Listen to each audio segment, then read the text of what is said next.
Chapter 321 Treasure Vault of the God's Palace.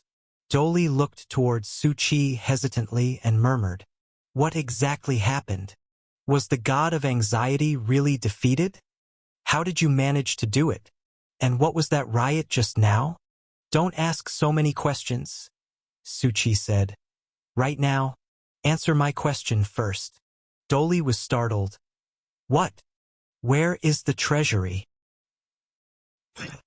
If you asked, what good things are in the God's Palace treasury of Anxious Land? Naturally, it is a dazzling array of treasures. Rare treasures, special bloodline talents, and all sorts of spiritual energy. It is considered a huge legacy left to the present world. For Doli and the bell ringer, although very shocked, they were extremely grateful and delighted that Su Qi was able to defeat the god of anxiety, delaying the time of collapse once more, leaving some breathing room for the present world. But they silently watched as Su Qi and his group, like bandits entering a village, rummaged through the storage room. They exchanged glances and opened their mouths but ultimately didn't speak. Such an unceremonious fellow. The hospital is just a manifestation of the main temple, and the storage room was naturally the God's Palace treasury, where various formless illusions hovered in front of Su Qi as little orbs. After looking for half a minute, Su Qi pointed at the illusory orbs of the God's Palace treasury. "Can I take everything?" "That's impossible," Doli exclaimed. Su Qi calmly said, "You were very grateful. Said I could have whatever I wanted." Doli pressed the bridge of his nose. "The God's Palace treasury is not a vegetable market," the bell ringer softly chimed in. "Although, in my opinion, defeating the god of anxiety makes you deserving of much, I'm sorry. Everything must follow the rules. The God's Palace is controlled by the rules of the master of the present world. Have you forgotten you could only exchange points for one item, and even other divine cannot change this under the rules restrictions? It seems that particular being is very keen on distribution based on contribution." Su Qi counted on his fingers. "Never mind, I can argue with the master of the present world. Besides me, there are 3 other people here, all of whom have made significant contributions and should be able to choose something equivalent." 3 people. Patrick and Brother Cat were easy to consider, but the bell ringer narrowed his eyes slightly as he looked at the ring on Su Qi's finger. "A soul fire? Why does it feel vaguely familiar?"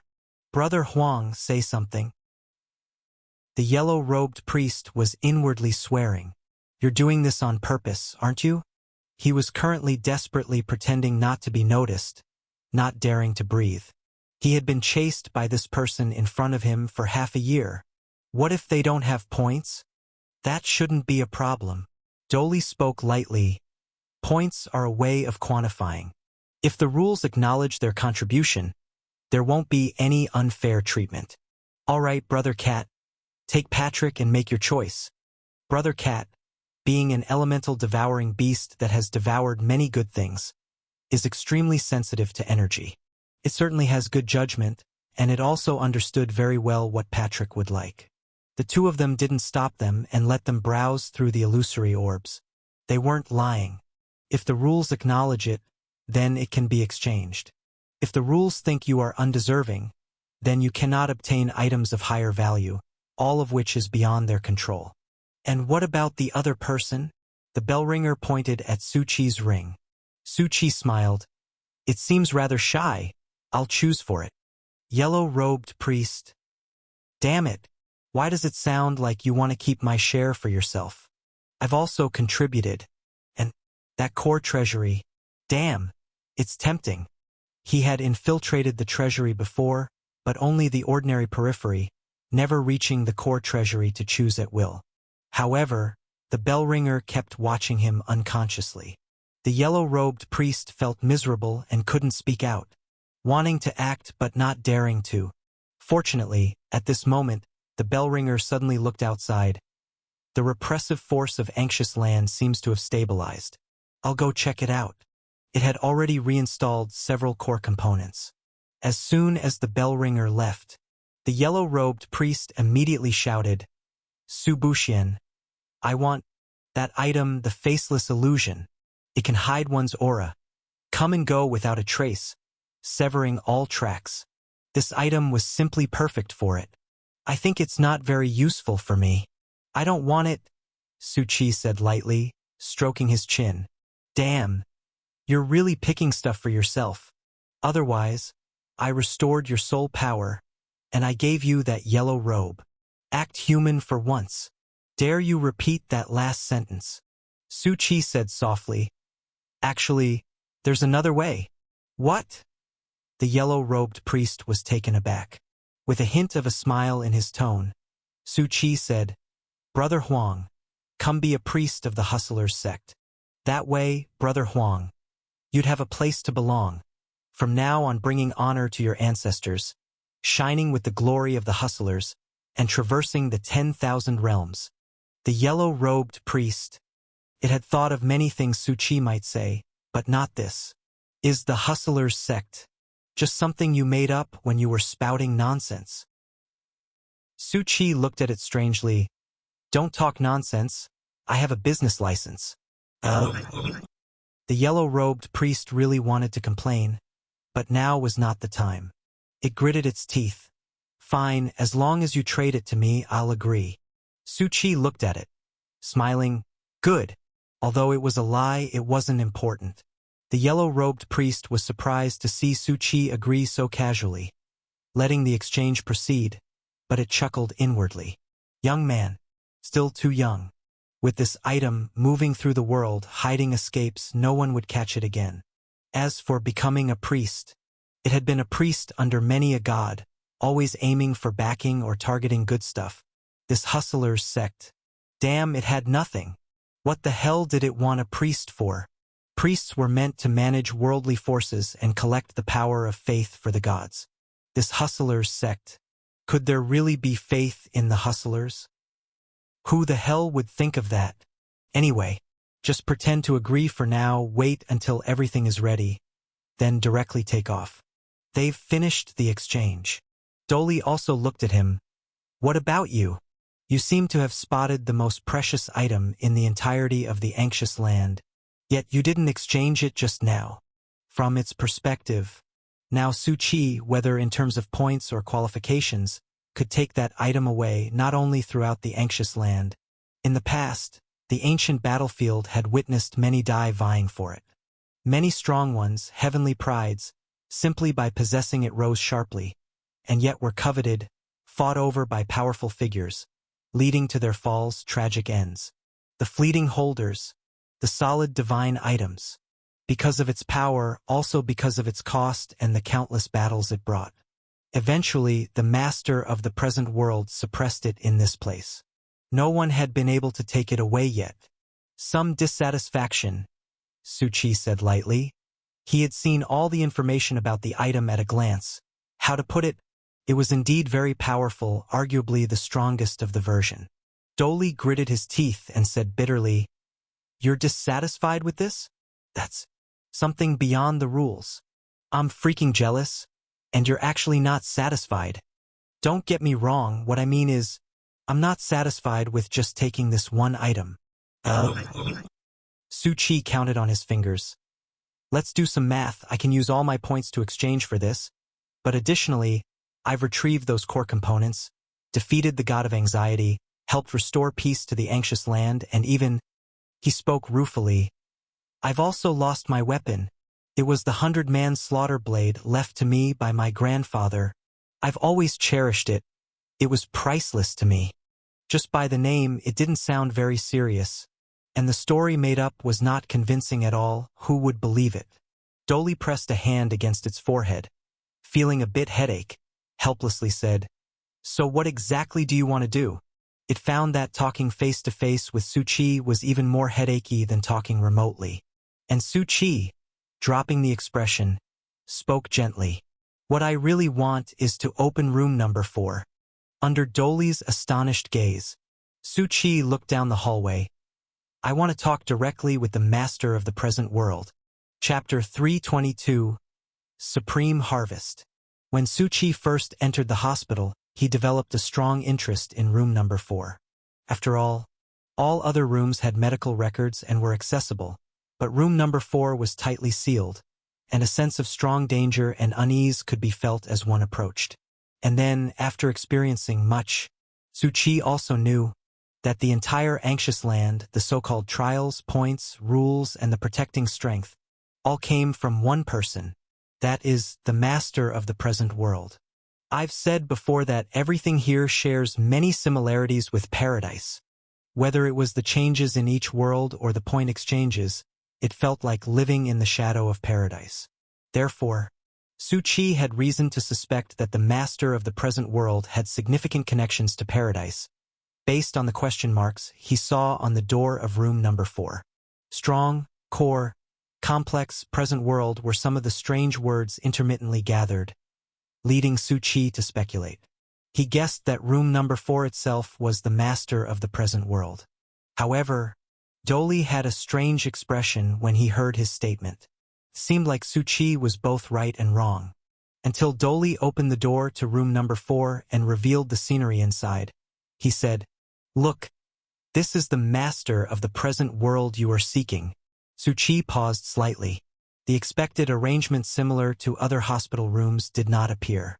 Inside room number 4, there existed a vast space of nihility, filled with numerous mechanical planets, extending various star river-like ducts, penetrating into nihility from all directions, where countless precise instruments operated, glowing brilliantly, radiating a power similar to that of protection.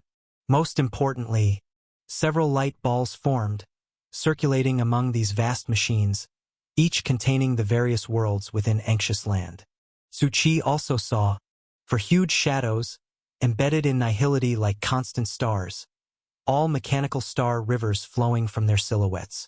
A thick black fog with blood red permeated the surrounding nihility, even corroding the mechanical planets. But it was now receding, seemingly being cleansed. This is what the master of the present world left behind. Doli spoke softly. The bell ringer now slowly leaned against the nearby wall, his tall figure crossing his arms, lightly saying, "Anxious Land, it was always a fragment of the abyss."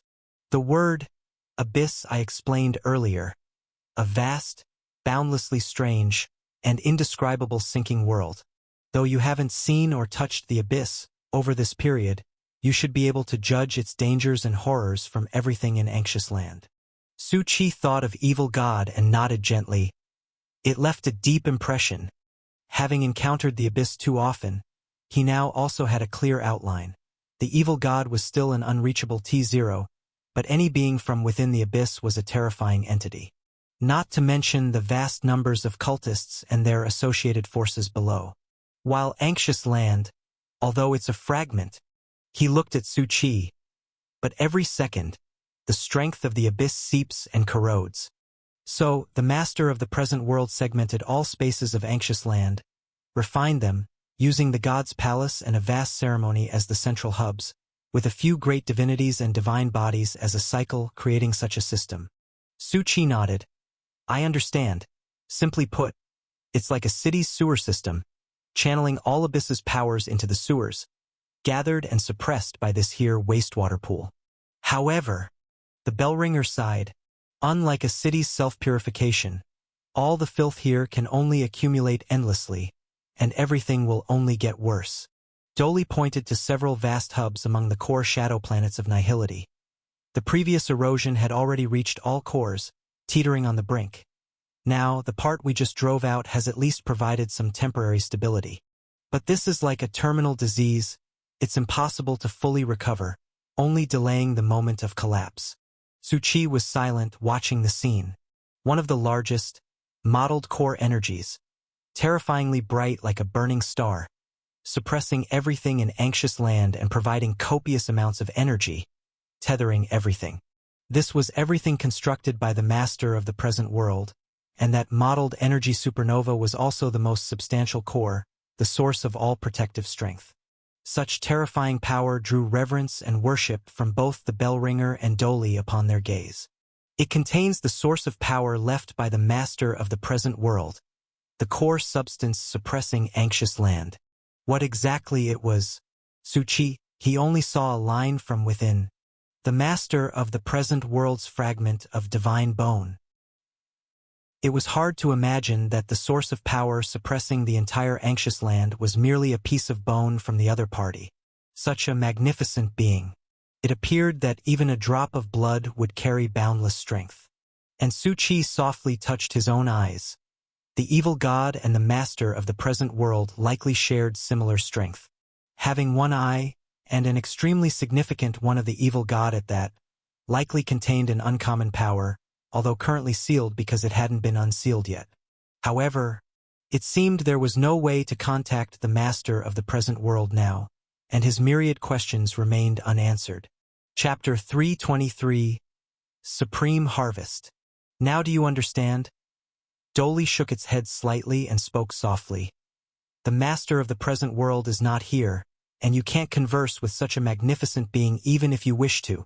The bellringer softly said, You seem to be shackled by the sequence now, why not consider something more practical, resources for breakthrough? I can provide them to you. Doli also spoke earnestly. I have an important artifact that I can give to you. They weren't worried that Su Chi would make outrageous demands. The rules were rules, and even if they thought Su Chi deserved more, they couldn't change them. They were already seeking other rewards for him through their conversation, of course. These would be provided by themselves. Su Chi was about to speak. The next moment, he felt an inexplicable fluctuation enveloping him. Neither the bellringer nor Doli seemed to notice, but Su Chi clearly felt something changing. Then, a system pop-up appeared before Su Chi. Please note, player Su Buxian has received a gift from the master of the present world. 1. You can choose to permanently advance one of the skills or tools blessed with divine power. 2. The sequence path is being generated, and the path within disorder has been calculated. The player can now directly ascend. 3. Receive a special ancient relic. Su Chi looked at the messages popping up one after another.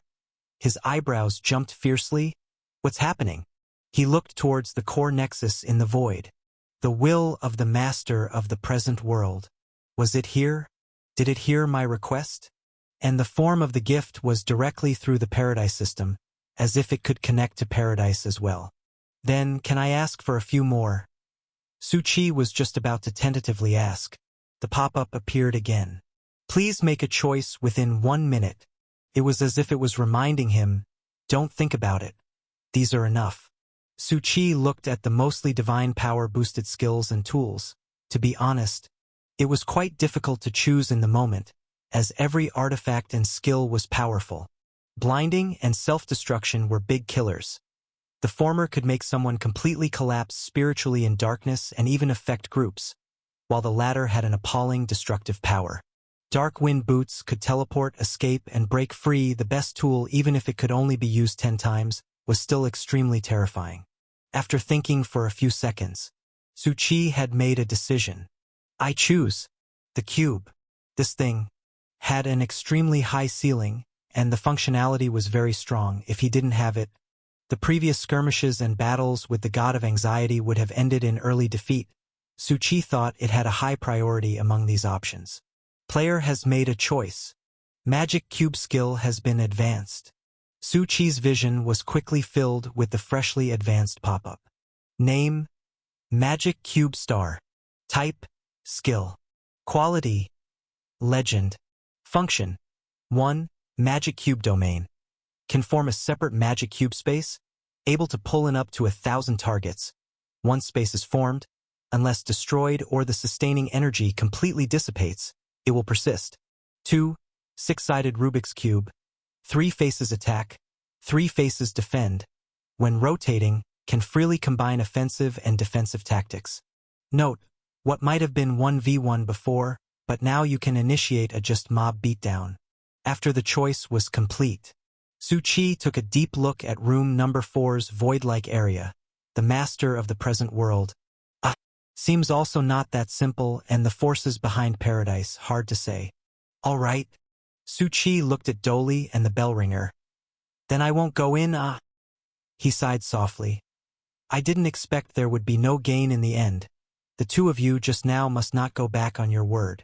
Dolly looked at Su Chi's disappointed expression, feeling quite regrettable. You've done well enough, anyway. Don't worry, we won't go back on our word. Then thank you for your generous assistance, said Su Chi lightly. The bell ringer's eyelids twitched. It always felt that Su Chi seemed to be in a good mood, though it hadn't noticed anything. It coughed softly. Anyway, now that the dust has settled, go exchange for the item first. Legend has it, something countless people have fought over. It brings death, conflict, envy, and has sparked the rise and fall of numerous heavenly prides. It uttered 4 words, Death Star Annihilation, and that item is right in there. Su Chi allocated all of his points, having been left with few after defeating the god of anxiety, but fortunately the rules of the master of the present world were fair, and he was compensated fairly, with the final amount even multiplied several times. He now had over 100 billion points. But most importantly, to exchange for this ultimate artifact required 999 billion points. The second highest priced item was less than 100 billion. In other words, this item was clearly not intended to be exchanged for anyone. All the people in the trial, fighting to the death, were able to obtain an item ranked in the top 10 in value, which was already considered an extremely rare occurrence over the countless years, said to be less than the number of fingers on 2 hands according to Dolly. If it hadn't been for his own initiative, he probably wouldn't have been able to obtain it. I'm really curious right now. I want to see what it truly looks like. After Su Chi chose to exchange, he was currently enveloped in countless halos, moving forward into nothingness. His body penetrated the sword of the mechanical planet, and in the boundless universe, numerous meteors and world light balls were receding. Among the myriad of high-gravity star streams, Su Chi saw a celestial body with dark hues mixed with purple energy. It was like a dark star. All the surrounding turbulence, like a planetary storm, a large number of broken worlds were rotating around it. This is the Death Star Annihilation. It's not a very large sphere. Don't tell me, when you use it, you have to hang it on a string. Before, the information he saw about it was just a simple excerpt. Although it described its terrifying power, he didn't know how to use it. In fact, this was his first time seeing its true face. It seems a bit difficult to grasp. Under the protection of the guarding power, Su Chi's body passed through the shattered turbulence belt, and then he reached out his hand to grab it. Boom! In that instant, the power of the dark star body suddenly burst, bringing a sense of horrifying devouring, as if it wanted to annihilate everything close to it. Su Chi's eyelids twitched slightly, and the next moment, the guarding power suddenly intensified. The 99 billion points of light that had just been poured in, incredibly, all converged upon this dark star. The terrifying surge of power burst in an instant, as if it was compressing everything within the dark star. Wave after wave of light points all penetrated into it, seemingly taming some kind of fearsome nihility monster. Boom, boom, boom. Under the crazy collisions, Su Chi saw a long line formed by light points connecting the sphere to himself, seemingly establishing a connection. But it seemed somewhat feeble. The opposition was just too vehement, and the surrounding turbulence was getting even more violent. Countless turbulences were bursting. Stop resisting. Your resistance is like coquettish protest. Without hesitation, Su Chi put all his remaining points also into it. In an instant, a huge light bulldozer-like thing pushed directly over. The dark star noticeably paused, and was overwhelmed. All of Su Chi's breaths were connected to it. He could feel the sphere, slowly changing. It seems to respond now. From the initial unfamiliarity, terror, and inability to suppress, to now there was a certain connection and response, even adding a sense of control and oppression. Looking at it this way, it makes sense that such a large number of points is needed to suppress this thing. To obtain it, one must have such power for suppression. However, the item itself probably didn't expect that someone could not only approach it and capture it but also suppress it in the process. Come on! Su Chi casually waved his hand. The dark star was compressed into his palm. Name: Death Star Annihilation. Type. Weapon. Quality. Low quality. Weight. Low quality? Chapter 324. Leave. Low quality. Su Chi almost thought he had read it wrong.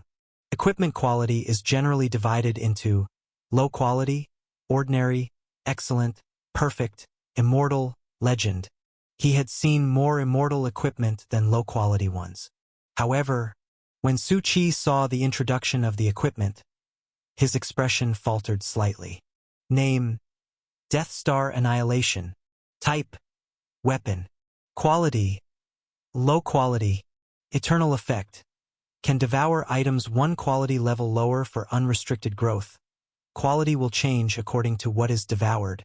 Eternal effect. The owner can transform it into any weapon that has been devoured. Eternal effect. Each time the quality changes, a form is unlocked, unlocking different abilities. Eternal effect. The weapon is bound to you, and unless the player dies and falls, it cannot be possessed by others after death. All progress on this weapon is reset. Current form ability. Disarm. Every attack with any tool or skill 10 times or more, the target's next use will fail. Current Dark Star Devouring Stage. 0/100000. After the progress bar is full, it can enter the next quality. Note.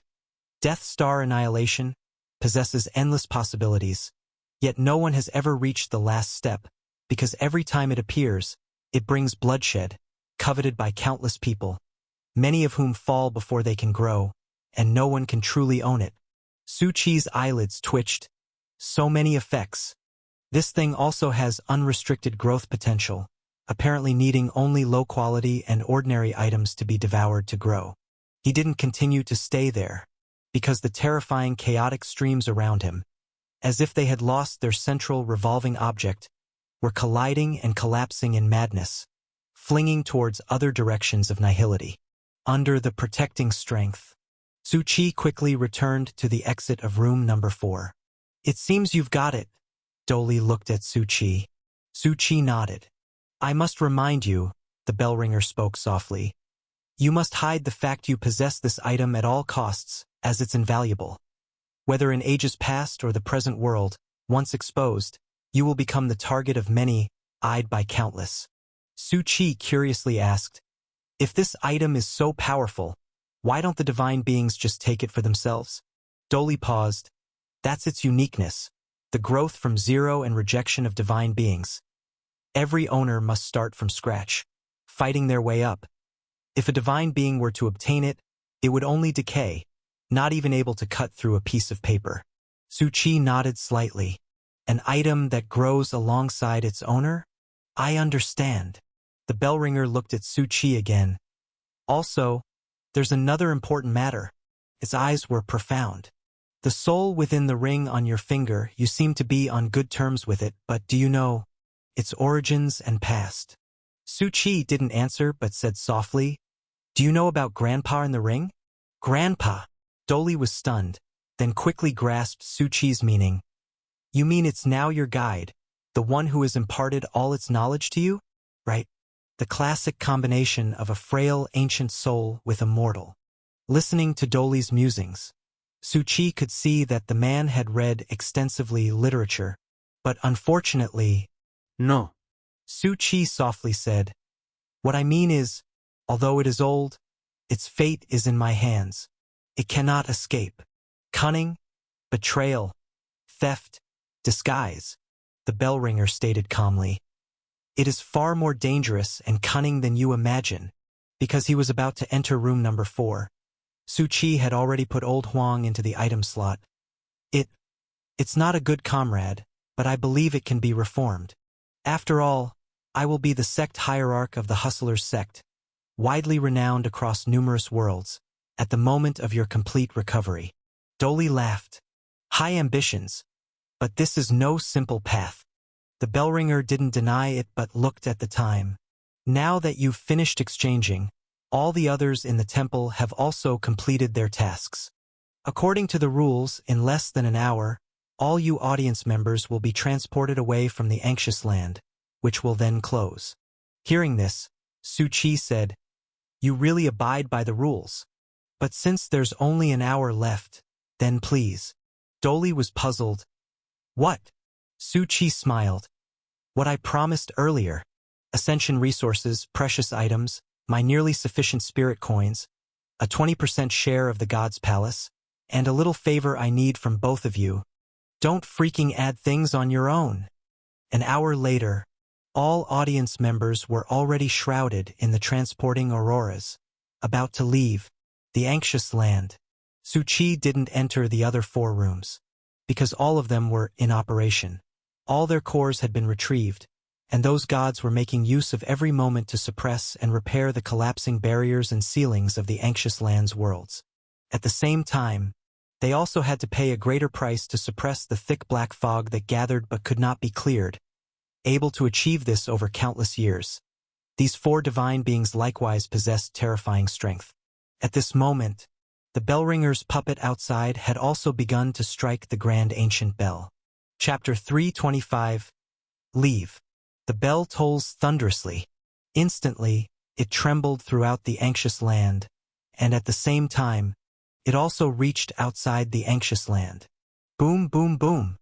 A vast number of powerful forces in the anxious land silently watched this scene unfold. Almost a month has passed. The day of the audience finally yielded results, and it is about to end. Inside the anxious land, time seemed to flow differently from the outside world. Numerous beings, hidden in the nihility and chaos, had been waiting here for a month. After all, the several tumultuous fluctuations of the anxious land had triggered all kinds of anomalies between heaven and earth. A crimson hue even spread out, illuminating half of the nihility. Some were curious, others contemplative. But there were also some black shadows, whose eyes slowly focused on everything happening in the anxious land. The bell tolls of the anxious land shouldn't have rung again, someone hoarsely said. Could it have failed? Why?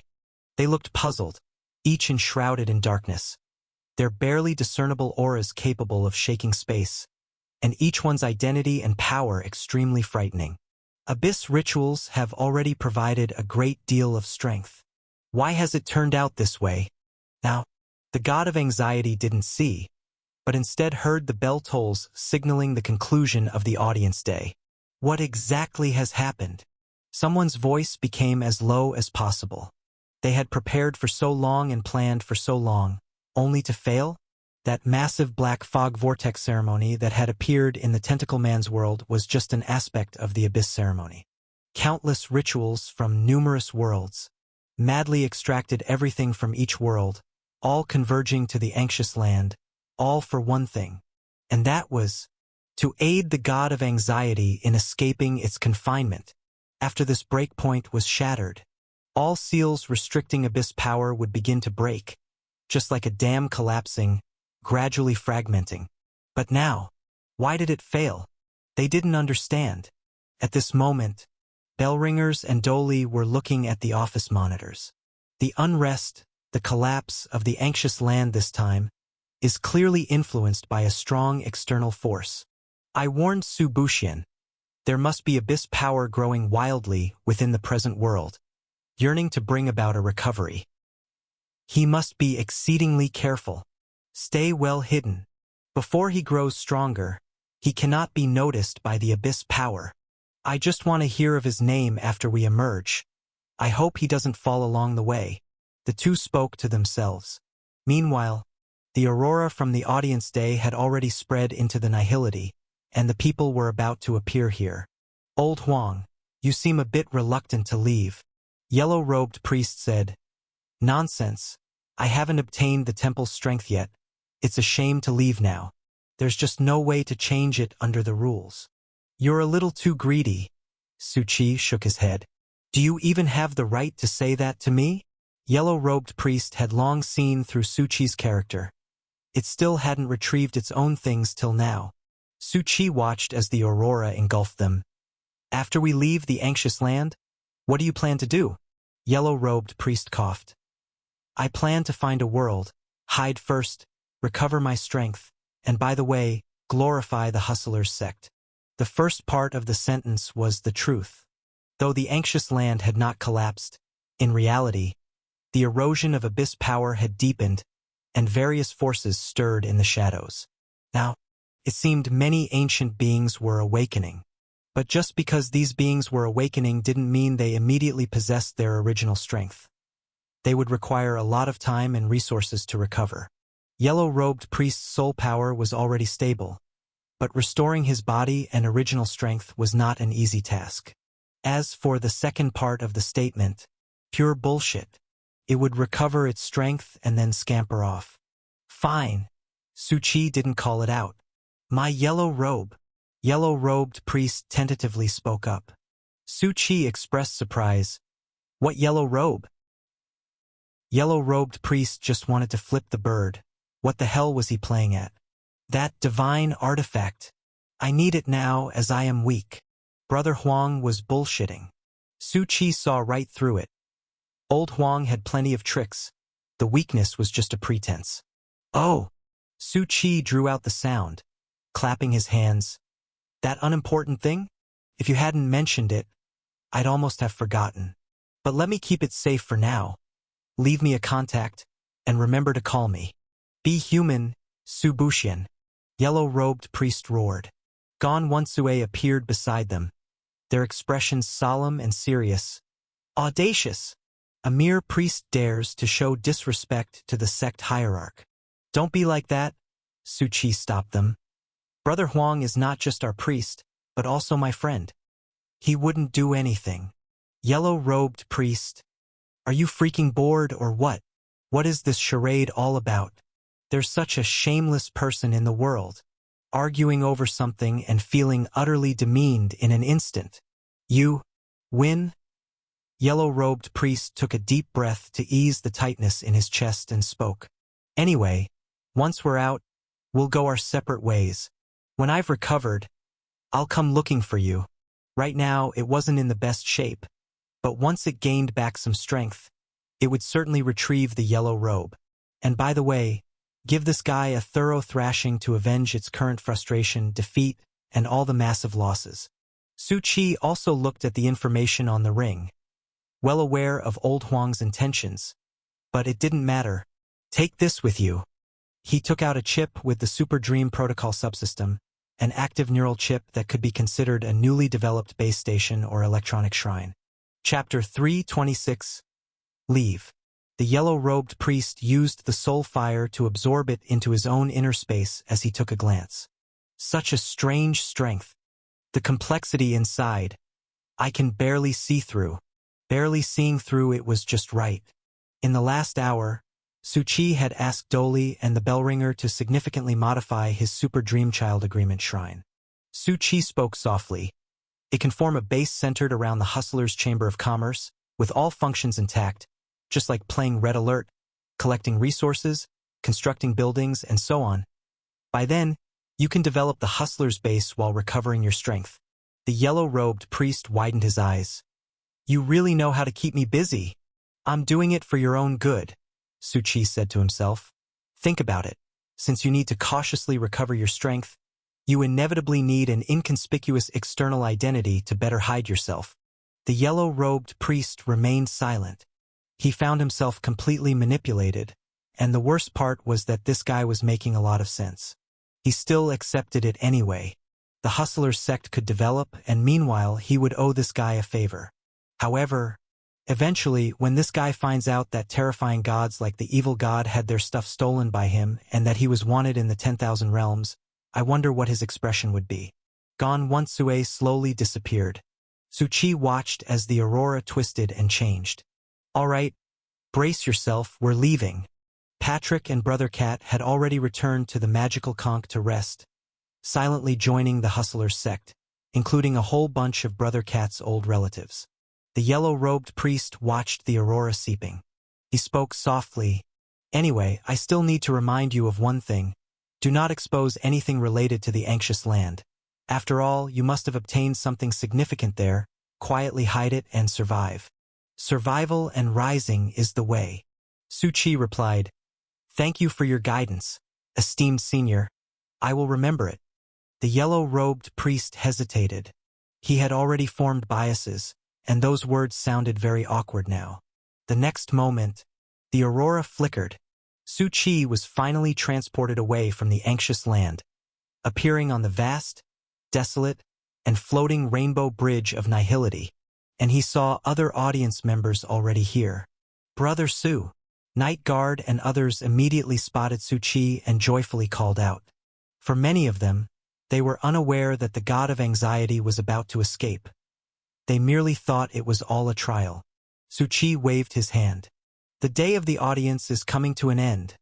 Fong Li looked at the rainbow bridge opening into nihility and hurriedly said, "Let's hurry. Prepare to leave, to avoid being coveted." Night Guard also nodded. His elders had briefed him on this matter, and although he didn't know much, it seemed the situation was somewhat urgent, expected to cause various chaos. The passage into nihility was opening. The countless audience members were incredibly excited. Most of them performed excellently, securing what they desired, marking a turning point that could alter their fate. But at that moment, suddenly, they all shivered. As the entire nihility opened up, across all spaces in nihility, massive numbers of different powers, existences, stood on all sorts of fragments around. The site was densely packed, an endless and immense crowd, the powerful auras clashing loudly. Fong Li's teeth chattered. Is this all the major powers and strong existences of the present world who have shown up? So many people. Waiting. I already see the totem of the 7 spirit kings among them. Countless gazes, piercing through the nihility, eagerly converged on these incredibly tense audiences. Meanwhile, some audience members suddenly burst forth with fluctuations, causing a celestial phenomenon.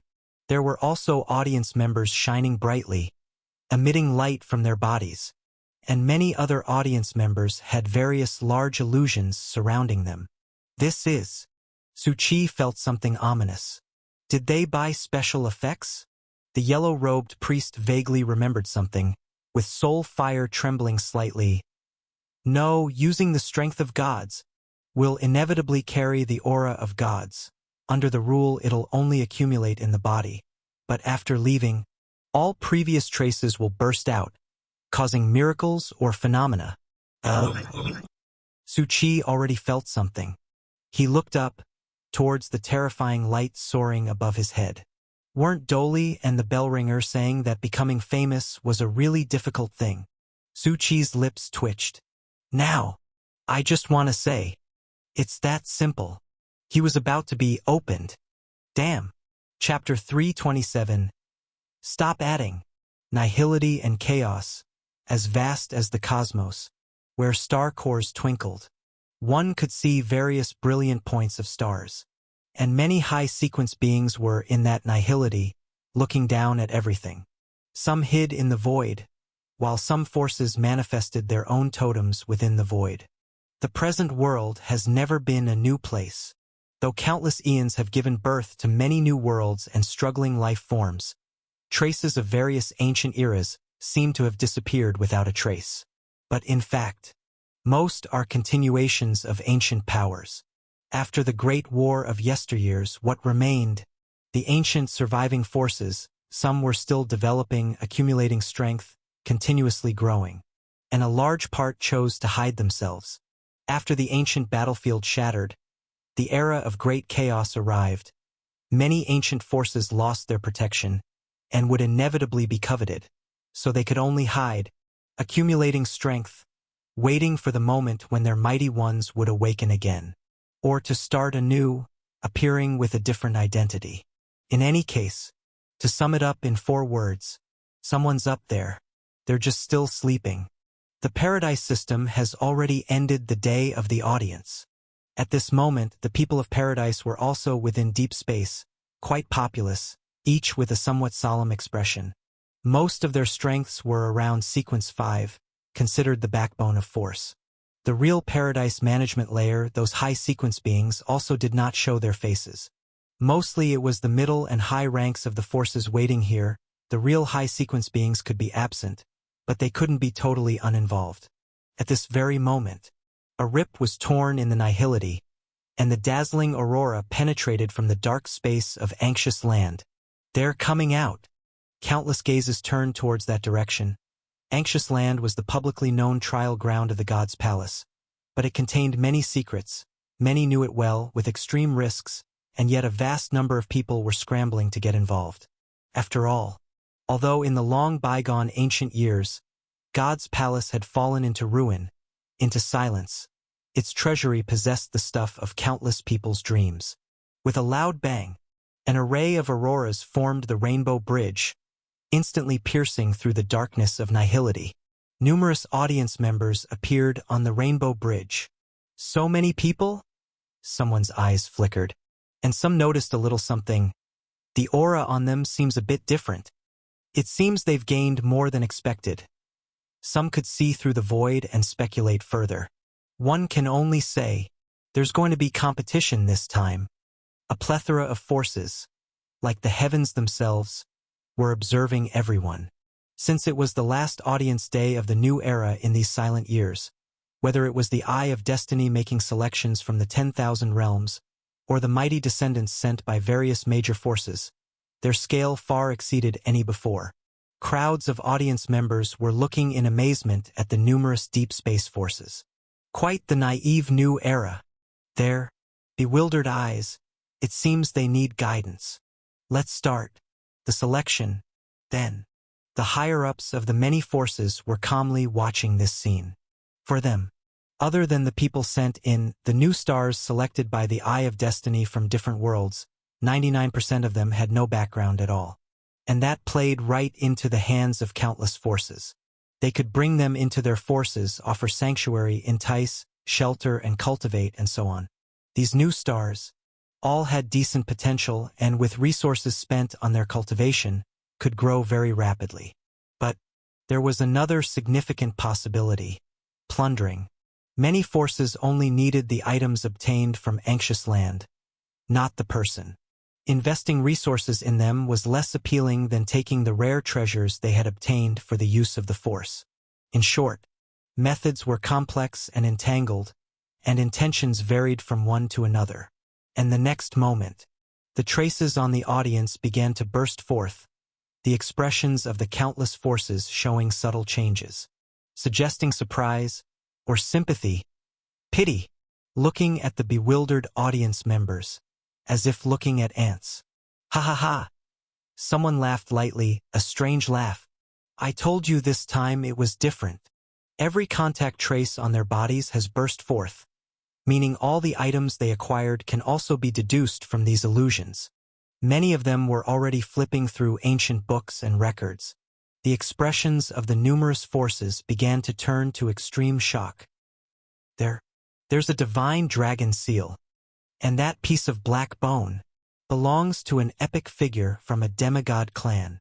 The bloodline of the extinct Double Pupils clan is also manifesting. The lost Abigail's pearl, it's also among them. Most of the upper echelons were taken aback, some in disbelief. The treasury of the God's Palace was immensely rich, and naturally of extraordinary value. But, in this manner, as far as the eye could see, most of it was capable of stirring many people's hearts. Items that could change destinies. This truly was an opportunity that comes once in a blue moon. Why? What on earth has happened at Anxious Land this time? How could the items from the treasury of God's Palace have been obtained by so many? This was too preposterous, and it shifted the thoughts of all forces. What they did not know was, this time Anxious Land had been breached, and many had been forced into the last level, alterations in the acquisition of points happening under the rules. Su Chi was aware of this as well, but he didn't think he had caused all this. He knew in his heart, the master of the present world was subtly influencing everything. Every move it made had been through countless iterations of Destiny's evolution. Chapter 328. Stop adding. This time, the generosity was not just for Su Chi, but for all audience, or rather, the entire present world. At this moment, in the desolate void, someone was also in this space, yet no one had noticed him. Dressed in a purple tailcoat, he exuded an indescribable charisma and mysterious aura. his amber eyes looking at a distant scene beneath his gold-rimmed glasses, and he softly said, "Such a pity." Next to him, a golden-haired puppy shook its head. "Master, why pity? There's a saying, a hidden dragon emerges when not used. Whatever they have acquired, no matter how precious, as long as they hide well and give time to develop and grow, there will come a moment when the hidden dragon emerges. But now, that opportunity seems to be gone." He looked at everything. "Everything exposed here will be deeply recorded and spread out thoroughly. Anywhere they appear that has information about the present world, they will face envy from countless others. No peace at all. That's why I say, they are really pitiful." The chance to change fate has also turned into a disaster. This figure looked around at the many forces and the various groups hiding in the shadows. Many people's eyes were sparkling with astonishing brilliance. And now they only have two paths. One is to join some force, to be given sanctuary, of course depending on whether this force's methods are cruel. The price might be being bound to the force like a dog, or having their possessions violated, or even losing their lives. Two is to choose to leave and then die in some nearby world. The things they obtained fought over by people secretly following them. The golden-haired puppy hung its head, boredly watching the scene. "Then, Master, do you want to step in and change their fate?" His own master often did things it couldn't understand, and often mentioned the word fate, liking to randomly visit various native worlds and occasionally helping some unremarkable people or offering trades. "No. I never change anyone else's fate. It's just a trade or say, a bet." He gently stroked the soft fur of the golden-haired puppy, and upon closer inspection, the golden-haired puppy seemed to emit an extraordinary aura, its soul incredibly noble with amazing quality. "And, this time, I just came to watch. I understand." The golden-haired puppy understood its master. Although the master had been requested by Paradise, he had never agreed to trade with them. Many were looking for him, yet he acted entirely according to his own wishes, unbound by anything. "So after this ends, will Master continue to search for those things?" He nodded. "I will go, but before going, I need to find some clues." "The one who traded that finger bone to Master before?" The golden-haired puppy paused. He nodded. "In his hands, there is another item with traces. The first time he met that youngster named Subushian, he had discovered that trace in the finger bone, although it was extremely weak and nearly imperceptible. But he had still captured it. However, he spent a lot of time investigating and decrypting, but still did not gain much. A mere trace was ultimately not enough. That trace is like a comet streaking through the universe, and during an astronomer's routine observation of the universe's frequency on a planet light years away, the frequency changed due to the comet. The astronomer didn't pay it much mind, only subconsciously noting down the comet's frequency. Thus, such a trace was left on the finger bone. Of course, this is just a metaphor. A trace itself is such an elusive thing. But now, it was time to find that youngster. "Then, Master, do you know where he is now?" the golden-haired puppy asked curiously. "I left a trace on him. I can naturally find him very quickly," he replied lightly. He gently moved his cane, and a strange ripple was fluctuating. But the next moment, he slightly furrowed his brow. What's wrong, Master?" The golden-haired puppy was startled. "Strange. I can't feel the trace I left on him anymore. It seems," he said strangely, "it's been erased." The golden-haired puppy looked up, seemingly shocked. He muttered to himself, "Although I don't know what method was used, he's really a troublesome fellow. For now, let's not bother about him. Let's wait until everything calms down and then see." Finding a person he wanted to find wasn't difficult for him. He would see how that little fellow Subushian had grown by then. He had once said, when they met next time, he would reevaluate the sheet music in his hands, as long as he could show its value. This was an opportunity given to Subushian. His requirements were not high, no need to become famous, no need to stand out, no need to do something that would shake the world. as long as he could grow and show potential or accomplish something in a certain world. That was enough. After all, he did not expect a small fellow who had not entered the sequence to do anything earth-shattering. Now, what mattered most was the present. However, he was about to look toward the scene of the Rainbow Bridge. At this very moment, the scene began to fluctuate, with endless ripples of nihility spreading out, disrupting his observation. The golden-haired puppy playing with its tail in the adjacent space. At this moment, its fur stood on end as if facing a great enemy. There's an abyssal aura. Without any hesitation, its originally harmless body suddenly expanded. Its enormous body shattered the surrounding air. 3 heads roared furiously, pupils and fur all ablaze with hellish flames. Each head opened its mouth. A terrifying fluctuation instantly annihilated the space around it, rushing towards the approaching being. But the next moment, a light laughter sounded.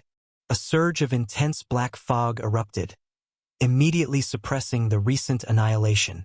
It even broke through the offensive, retaliating towards the golden-haired puppy. And at that moment, he, dressed in a purple tailcoat, casually lifted his cane, his expression cold. "Do not strike, my dog." With a gentle tap, the recent black fog burst. All collapsed, annihilated, and dissipated in the blink of an eye. The other party did not seem surprised, their blurry figures still present in the nihility, not fully revealing themselves. Just a light laugh. Just saying hello. "I don't think I've seen you before." "Is that so? I have heard of your name." The other party did not mind his coolness, cheerfully said, "Everyone seems to be calling you Traveling Merchant now." "But..." Traveling Merchant calmly looked at the other, the abyssal aura diffusing in the nihility. He seemed to recall, "Let me think, you had another name called Bringer of Fate." The other party smirked softly as they mentioned a name. "You're seeking death." At that moment, the golden-haired puppy had transformed into the hell 3-headed dog, and upon hearing that name, it let out a more intense growl, seemingly furious, ready to pounce and tear the shadow in front into pieces. Traveling Merchant, however, serenely held the golden-haired puppy in mid-air, looking towards that shadow. "Any name will do. Just didn't expect that someone still remembers it now. You bear both the ancient aura and traces of the present world. It seems you are at least of high status in the present world. Who are you?" The other party laughed. I am but a believer of the abyss. My current goal is to awaken everything from the abyss and completely engulf the present world. I am quite looking forward to that day. But unfortunately, you will not see that day." Traveling Merchant knew the other party would not reveal their identity, and tapped his cane again. All the nihility around erupted in terrifying portals to hell. Massive flames that consume everything wildly illuminated the entire nihility. Meanwhile, countless gazes, in utter shock, were looking at the corner of the Rainbow Bridge illusion. Deep red, deep yellow, mottled shadows, endless manifestation of tentacles, tremendous formlessness, all burst forth from one person's head. What on earth is this? Quick, check the ancient texts. And who is that person? Why are there so many anomalies erupting? The pupils of countless people instantly filled with various emotions. Only Su Chi quietly looked at the pop-up in front of him, which displayed the hostility value, the curse left by the god of anxiety. Stop adding if you add more. I'll have to meet the god of anxiety again." Chapter 329. The vague chance of escape. He had forgotten one thing. He was carrying 3 people on him. The yellow-robed priest, Patrick, and Brother Cat. The visions generated by the items they had obtained suddenly burst forth. Layers upon layers of visions, so startling that they attracted the gazes of countless individuals.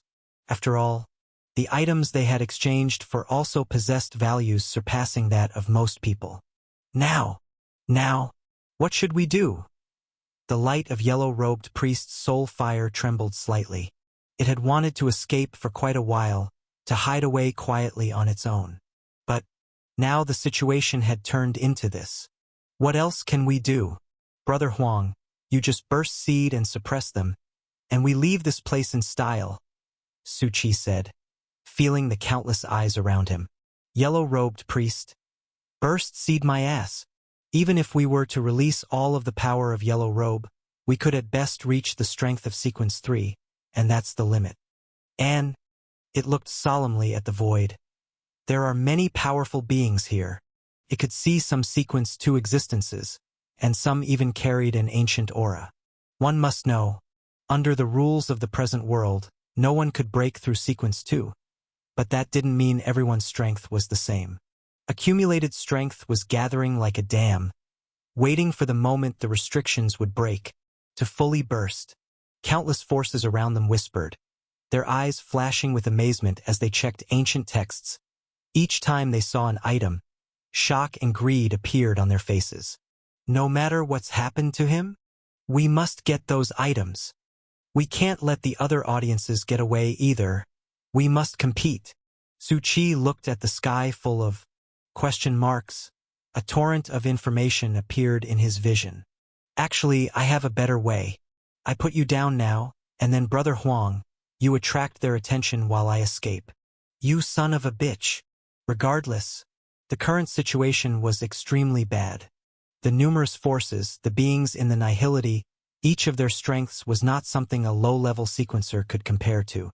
Even those who were there just for appearance had the terrifying strength of Sequence 5 and Sequence 6. As for the myriad of life forms below Sequence 6, they had no right to come close. They could only crowd densely on more distant fragments, gazing from afar at everything. And just at this moment, several ripples thunderously fell, with the swiftness of a gust, heading towards the Rainbow Bridge, directly taking Su Qi and several other audiences away. Here it comes! The yellow-robed priest shouted immediately.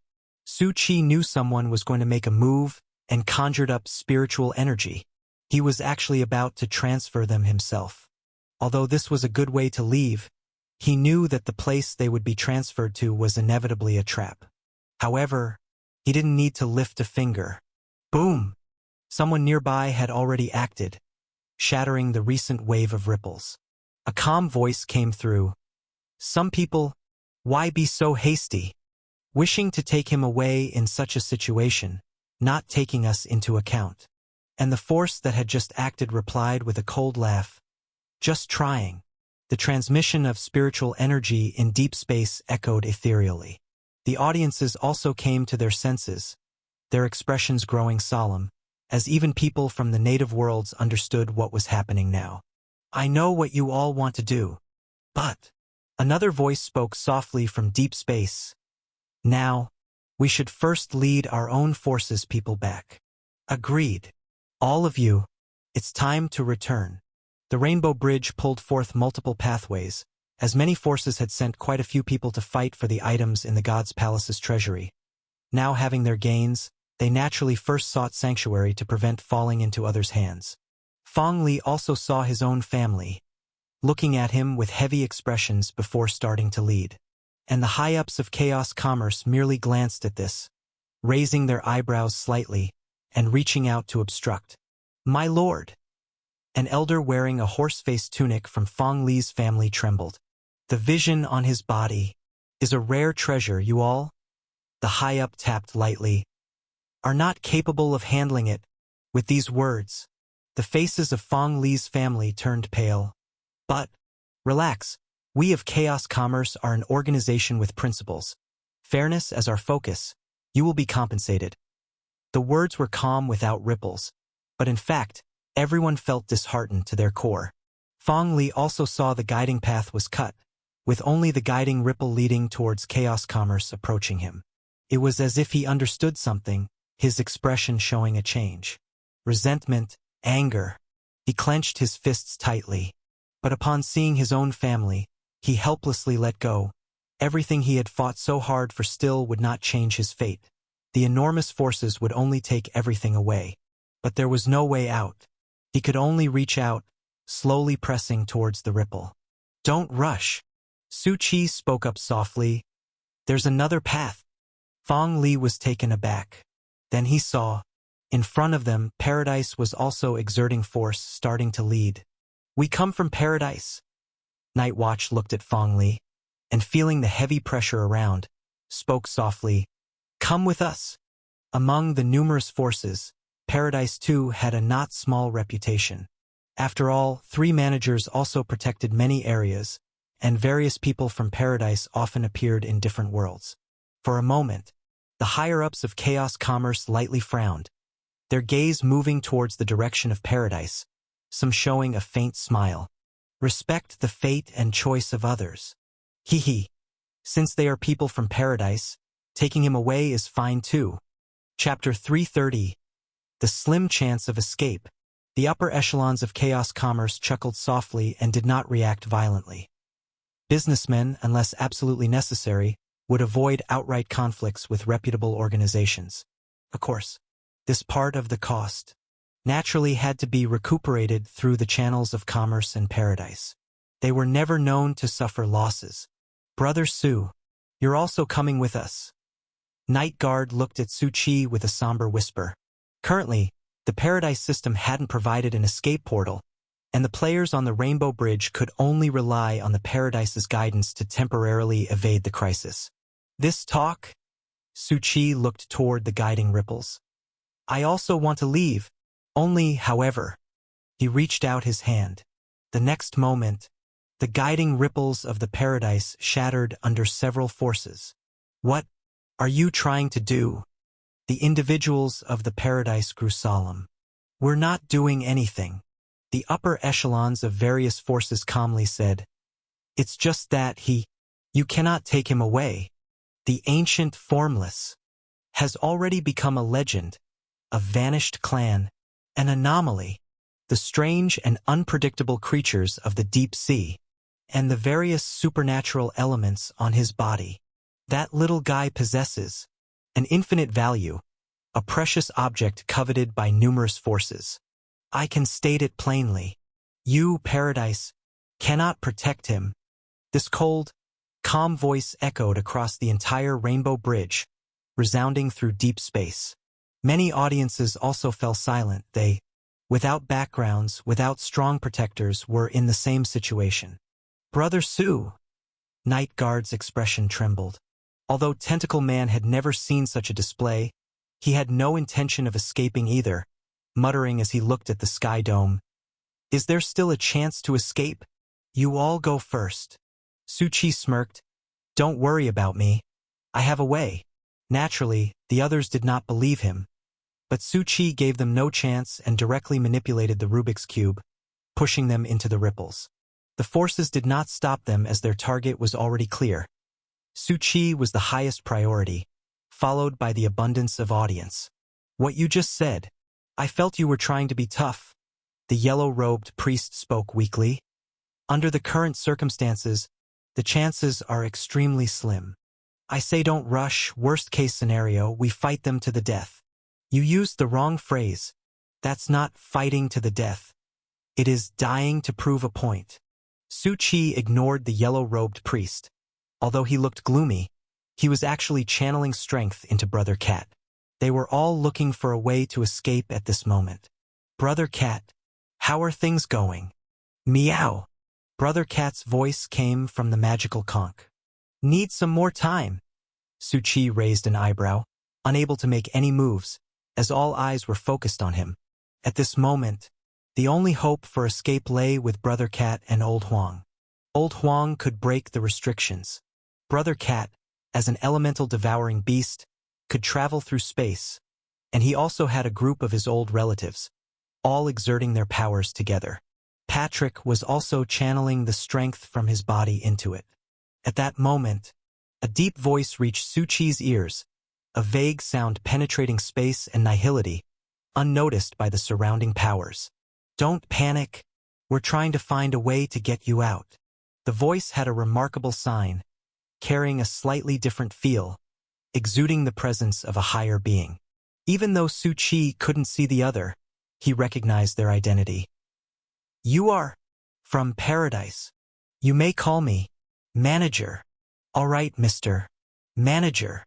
Su Chi quickly pinpointed the figure's location from the enigma in nihility, discerning a shadow shrouded within, vaguely emanating a sense of depth and a sinking aura. This paradise manager had reached the highest order currently in the present world, sequence 2. However, I must remind you, escaping is not an easy matter. Another voice of the manager slowly sounded. In this void, other powerful beings are lurking. We'd provoke certain entities if we make a move, and they would definitely intervene. Su Chi muttered to himself, "That's really troublesome." Not only were numerous high-ranking powers closely watching him, but various formidable beings also existed in the void, known as the High Sequence, who were presently the highest echelon of existence, lurking nearby. These entities often remained hidden behind the scenes and would not present themselves in overt affairs. Relying on Brother Cat to escape might not withstand the presence. The pursuit of these high sequence beings. Currently, he had 2 trump cards. Although both methods were of the kind that hurt the enemy 1,000 and self 800, he now had to prepare them, even though he did not know what price would be paid. "Little guy, your mind seems very active." An elderly head had a giant mechanical screen on it, flashing with various pop art and continuous data, refreshing with information exceeding 100 billion trillions every second. "Are you still thinking of ways to escape?" Its abnormal head seemed to see through many things. Su Chi looked at it and smiled. "I am thinking about what to eat later." The screen brain briefly paused, slightly puzzled, and touched its chin. Interesting, actually telling the truth. Other high-rankers had slightly odd expressions as their gazes shifted towards Su Chi. "Interesting. Thinking of such things now? I can offer you a meal you've never had before from the 10,000 realms, extravagant delicacies, to fulfill this small wish of yours," stated the other with a light smile, but in reality, they harbored no good intentions. "Thanks anyway, Savatica." Then, Su Chi changed the topic. "Speaking of which, if I surrender the things I've got, would you let me off?" The high-ranking powers did not speak. They just looked at this interesting fellow with faint smiles. Su Chi. "I see. It seems you are interested not only in those things but also in me as a person. Anyone who can emerge from the trials of the anxious land, all have something special about them, be it character, abilities, or other aspects, they stand out. And you are even more different among these special individuals." An energy creature surrounded by various blue and white star rings softly said, "The marks on your body bear divine power, even." Its gaze focused on the unsettling deep red. "I can see the endless abnormality on you. Everything you experienced in the anxious land possesses high research value. Trust me, even any random part of your body is worth our fight." The other's words had no emotion, but the words spoken were chilling. "And you all?" Someone looked at the other remaining audience members. "Do not be afraid, you have choices. Loyalty, or departure." "Leaving?" Su Chi raised his head. "Leave and walk 2 miles out, then kill myself?" The crowd remained calm, no one responding. They had already put it as respectfully as possible. "Get ready." Just then, a voice reached Su Chi's ear. "There is a weak spot on the Rainbow Bridge. A transport ripple will randomly appear lasting only 20 seconds. You must seize the chance." "Got it." The high-ranking powers had not made a move at this moment only because the Rainbow Bridge had a protection mechanism. Any attack that could endanger any audience member would be blocked. It was once used to prevent disasters during sudden attacks. However, it could not last much longer. The ancient protective barrier had long been only weakly powerful. The ceremony was dissolving on its own. The yellow-robed priest was also informed by Su Chi about the recent information, and he hastily looked around, fearing any omissions. And after more than 10 seconds, a ripple appeared on the left side of the distant Rainbow Bridge, the space having intense fluctuations. "There! That's the spot!" The yellow-robed priest's expression tightened. He shouted lowly, "Quick! Leave from there! Don't get excited. I see it." Su Chi also instantly moved, rushing towards it at extremely fast speed. Non-audience members could not enter the Rainbow Bridge. This was also a good opportunity. However, at this very moment, a deadly attack suddenly emerged among the audience, viciously targeting him, and the cold voice uttered, Su Buxian. His raspy throat sounded gritty and hoarse. D. Chapter 331. I am an abyss evil cultist. The fatal killing intent seemed long dormant. In an instant, it pounced right beside him. Su Qi's eyes narrowed slightly. He looked toward the gruesome figure of a humanoid monster, covered in grim and terrifying wounds, lunging at him. It was just like little Ah Ling. Its flesh was extremely abnormal, as if stitched together from various other bodies, with damaged horns and boils all over, emanating a stench of death. It growled hoarsely from its mouth. I've been waiting for this opportunity for a long time. From that moment, I realized the real variable in the previous plan wasn't someone else. It was you. And I turned into this. Being abandoned, being replaced, all because of you. Su Buxian. It growled lowly, its resentment closing in fast. Dark power surged wildly towards Su Qi. The oncoming hatred and murderous intent caused Su Qi's expression to stiffen slightly. Not buddies. His figure didn't stop, but during the sprint, he stomped fiercely on the ground, swinging his leg like a hammer and kicking hard at the monster's neck as it lunged close. Boom! A loud bang. The monster-like figure was fiercely kicked to the ground. Who the hell are you? Spurt! The monster suddenly spewed a mouthful of black blood. Its flesh shattered, yet it roared again, bursting forth to catch up with Su Qi. I am young Master Yu Hai. Don't recognize you.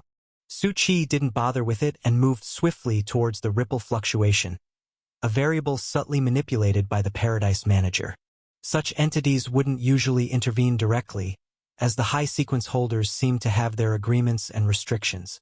Under exceptional circumstances, they wouldn't show themselves, nor would they make moves easily. After all, they sheltered a large number of worlds, and once they acted, it would trigger countless disturbances, sparking widespread wars. So, staying hidden was to minimize the possibility of conflict. And in such circumstances, led by the 7 Spirit Kings, any high sequence holder was prohibited from intervening, only allowing their own forces to confront. Just at that moment, besides the sudden appearance of young Master Yu Hai, there were more than a dozen others, who instantly killed their way over. The yellow-robed priest cursed. These guys are real bastards. They pretend to guide some, but they've left some back among the audience, who begin to snatch and infiltrate at critical moments. He said solemnly, Su Buxian, do you want me to take action? After all, the ripple fluctuation would only last 20 seconds, and now a crowd was obstructing it. If they managed to delay, then the chance to escape would be completely lost. No need. Su Qi activated the magic cube. The power roared into action. Offense and defense combined into various cubes and erupted at the enemies, killing their way towards them, casually suppressing everything. The yellow-robed priest exclaimed in shock. What is this thing? It's different from what I've seen before. He had seen Su Qi use the magic cube skill. The strength was abnormal, but it was never so terribly powerful. But now, it had changed into this. Boy, just how many advantages did you get in the anxious land? And in the high sky, the onlookers were also squinting at this scene. Did you see it? Yeah. This little guy's ability is very strange. It contains power that even I can't understand. Not bad. Then, it seems his research value has become even higher. As Su Qi suppressed the enemies, his figure also rapidly neared the rippling fluctuation. One of the reasons he didn't let Old Huang intervene was the exposure he would incur once he took action, especially since this place had too many watchful eyes, high sequencers, his soul fire and the power of the yellow robe, and so on would cause tremendous uproar. His plan to hide and recover would be completely disrupted, and his own plan to bind him to the hustlers would also go up in flames. Little guy, a voice came from the sky dome. Do you really think you can escape? That playful smile, those watching eyes, fell from the deep space onto Su Qi. The screen brain softly said, Paradise Power Interference. The energy life form calmly said, "But it seems an adult is intervening." Su Qi looked at the rippling fluctuation. Inside the twisted channel, there was an illusory projection, while magnificent shadows thunderously devoured everything. Inside the void, thunder rolled with explosive noises. The Paradise Manager's power seemed to collide with some terrifying force. "Bad. Su Buxian. Hurry and go in. Someone is blocking the passage." The yellow-robed priest's alert eyes. "And this is a very powerful person. Don't rush, I know." At a glance, Su Qi saw the question mark in the ripple fluctuation. Yuhai Spirit King. Just as young Master Yuhai leapt out, the Yuhai Spirit King intervened again. The former, Su Qi knew what had happened to it the moment he saw it, as it had been corroded by the evil god's projection power, most of its body erased by the black fog, though it barely survived, obviously abandoned by the Yuhai Spirit King. After all, being erased, there was no chance of recovering. And the Yuhai Spirit King, this huge presence in the present world, possessed a sea-like terrifying mind. No one knew what it aimed to do or what kind of ambitions it had. But there were also those helping Paradise, and additional information regarding the Sunset Spirit King appeared in the twisted projection. Su Qi naturally recognized this name because young Master Sunset was in Xinghe. With this move, the ripple fluctuation stabilized once again. "Go!" the yellow-robed priest roared. Su Qi also stepped into the ripple channel. Chapter 332. His entire form was distorting and changing, and the upper echelons of many forces were serenely watching the scene, as if they were watching an ant struggle. Everyone knew that the high sequence of their own forces were nearby in the nihility. Some watched calmly and did nothing, while others took a great interest in Su Qi. Indeed, even though Su Qi's figure stood amidst the ripples, the twisting power didn't manage to whisk him away. "What's going on?" the yellow-robed priest asked, watching the power within the ripples increase. "It seems quite a few are interested in me, and moreover," Su Qi's left eye was the normal black and white, but his spiritual eye in the right had turned a translucent blue, flickering with a bizarre glow. He saw another vague black shadow appear within the twisted passageway. It arrived silently, and in a flash it cut off the passage. Boom! The ripples completely shattered. Su Qi still stood in his original spot. "The only chance to escape has been cut off," the energy creature slowly said. A screen brain analyzed a flood of data. "I have seen that he has no possible means of escape. The power of the Rainbow Bridge will also dissipate in 5 minutes. Ladies and gentlemen of the audience," someone slowly looked at everything. "Now make your choices quickly. You are not like him. His fate is locked in, while your fates lie in your own hands." Sounded good, but the faces of the many audiences were extremely somber. What bullshit about fate being in their hands? If they left, they were on a path to death, and if they stayed here, they were most likely to be invaded and treated like dogs. "Su Buxian," the yellow-robed priest said solemnly. "What is it?" Su Qi said lightly. "Now, due to the recent disturbance, the surrounding space has been sealed off by those high sequence, and the elemental devouring beast's energy is simply not enough. I can use the yellow robe to burst forth with all my strength and break through everything." Old Huang was a man full of schemes. He had previously said that if he were to burst forth, he would at most be around the third in the sequence, and now he was able to break through it all. However, usually when Old Huang spoke the truth, that was when he played his trump card. Such an outburst seemed to come at a tremendous cost. The soul fire would probably be snuffed out completely. "Young one," someone's gentle voice came over. "I just checked your past. Seems quite interesting." A member of the All-Known Society, legs crossed and 3 eyes on his face, flipped through a book in his hands, looking down upon Su Qi from high above in deep space. "Your name is Su Buxian. Records, quite extensive, places you've appeared. Eternal Shore, Linyuan Land, Night City, and the deeds you've done are not few. In my view, You are a new age person of interest. Had it not been for this incident, I would have liked to take you back to our all-knowing society. Su Qi smiled. So you also want to fight for the things I possess? No. The man from the all-knowing society shook his head lightly. To fight is for interest, not to fight is to adhere. There are still many people and forces that will not participate but only observe. Ancient doctrines have many followers. In deep space, most forces were watching the anomaly on Su Qi, but some still stood by to observe. The ancient doctrines, it's what they have faith in, maintaining order amidst the chaos. Besides, there were also those who were not interested in the things on Su Qi. The Chaos sect, though the energy creatures were talkative, had no intention of participating, and many just observed. In this era of chaos, many sleeping orderers were still waiting for the moment to awaken. The ancient doctrines left by the god's palace, the spirit of resistance, was not merely legend. Many forces sneered at the words of the man from the all-knowing society and didn't take them to heart. So that's how it is, Su Qi said lightly. The man from the all-knowing society said softly, Su Buxian, do you have anything else to say? Even as an ancient force passed down to this day, they could not change anything in such a situation. They could only mention the name of this interesting youngster, even if, for such a brief moment, it could be remembered by countless others. Yes. Su Qi looked at the mighty figures all around, his insignificance a stark contrast to everything surrounding him. The many forces calmly shifted their gaze toward Su Qi. He revealed a smile.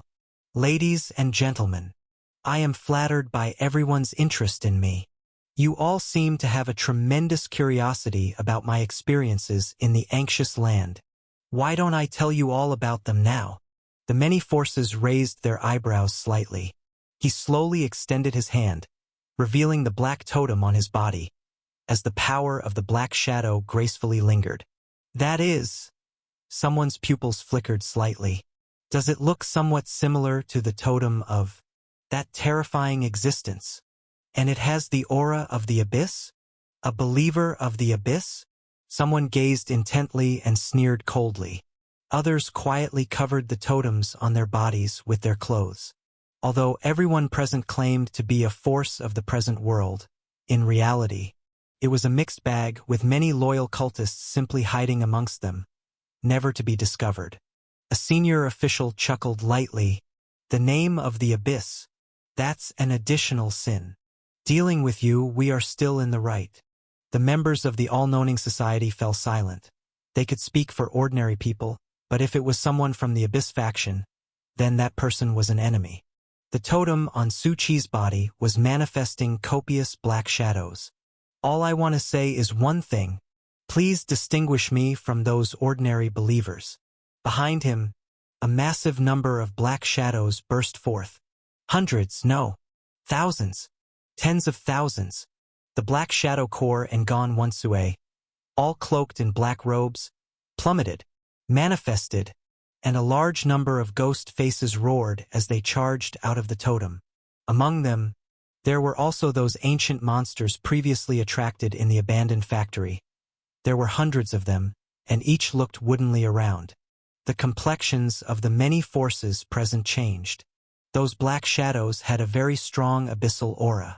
And these ancient monsters were terrifying creatures that only appeared in ancient texts. Now, they had all appeared. What's more important was, the sequencer turned his pupils sharply toward the distant Rainbow Bridge. What is that? Beyond the Rainbow Bridge, there was a swarm of creatures with long arms and legs, in numbers reaching terrifying levels, roaring and rushing towards them like a tidal wave, that endless murderous intent. Angry roars and screams. The air and space trembled. Such strong power of anxiety. Why would such a disappeared, bizarre creature appear here? Someone stared at Su Qi intensely. Who are you, exactly? And Su Qi spoke softly. Good question. He slowly spread his arms. Enmity was rapidly escalating. After all, those monsters directed all their murderous intent at him.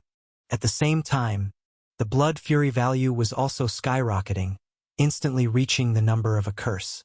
The aura of the god of anxiety was bursting forth.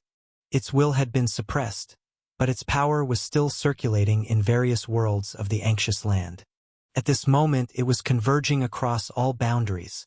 Intertwined with endless anger, countless people felt a terrible chill.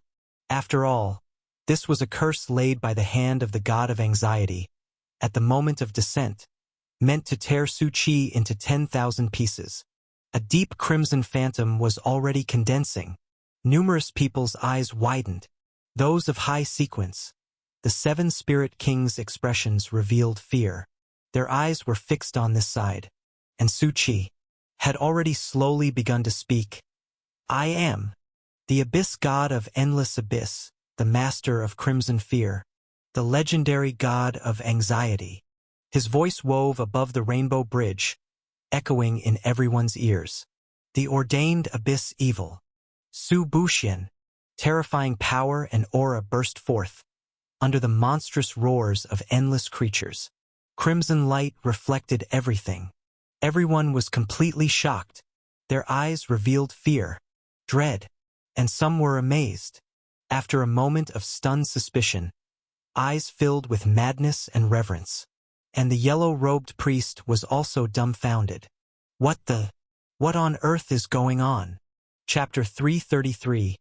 Making a name, earning a fortune. A dense throng of monsters surged forward like an unstoppable tide. They could disregard all limits in their pursuit of the most hated Su Qi. In that instant, restlessness and an ancient presence explosively converged upon the monsters. And with their departure from the anxious land, their bodies constantly erupted with terrifying marks. Boom! Boom! Boom! Various deep red visions appeared upon each monster. They had dwelled in the last layer of the anxious land for countless eons. The marks upon them had reached a fear-inducing extent, and now, with such numbers, the terrifying phenomena was like a mirage, like a deep red galaxy. It captivated and overwhelmed countless minds. Even more terrifying was the deep red shadows, revealing themselves in nihility with boundless might. That indescribable godly aura caused countless beings to tremble and wish to bow their heads. And at the epicenter, the abyssal aura also explosively burst forth from Su Buxian. He spread his arms wide, forming a cloak of swirling black fog that danced madly. At that moment, countless onlookers watched the scene in shock. Just a moment ago he appeared to be an ordinary mortal easily within grasp, and now suddenly, he transformed, summoning an army, and a royal aura explosively descended.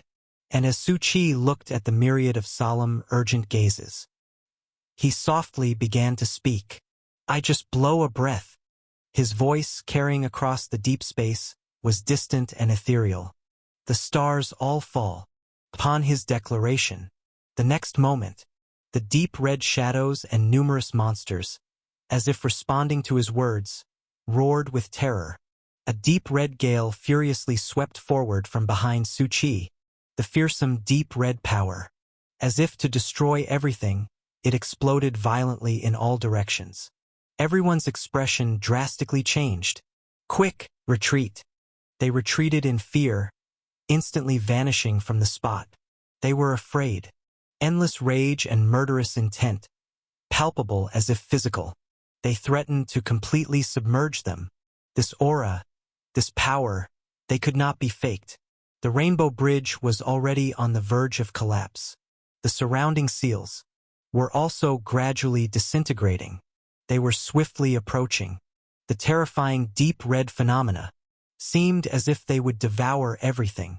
The soul fire of the yellow-robed priest trembled. Couldn't help but doubt. The terrifying phenomena and the countless monsters from the anxious land were one thing, but there was the startling abyssal aura rising from Su Qi, and most crucially, it was all too familiar to it.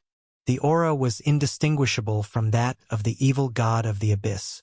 Although these two words were taboo and represented terror in the present world, the truth was, few really knew the appearance, power, and presence of the evil god. Such an existence, for most, was as unreachable as the stars, a legend beyond touch. The aura emanating from Su Qi had instilled terror in the yellow-robed priest. Su Buxian, could you truly be? Yet Su Qi didn't answer. 2 minutes. What do you mean? In just 2 minutes, the deep red shadows and those monsters will utterly destroy the Rainbow Bridge. Then they will ferociously— Su Qi looked towards the countless beings in the deep space. Finish me off. The yellow-robed priest was taken aback.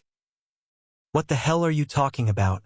It bugged out its eyes, growling. Aren't those supposed to be your summoned allies? No, no, no. Su Qi's expression remained unchanged, his voice casual as if discussing a trivial matter. Actually, they are all here to kill me. Fuck! The yellow-robed priest nearly cursed aloud. I've been shocked here for half an eternity. Even suspected for a moment you had some shady deal with the god of anxiety to summon it. But it turns out, they're all here to kill you.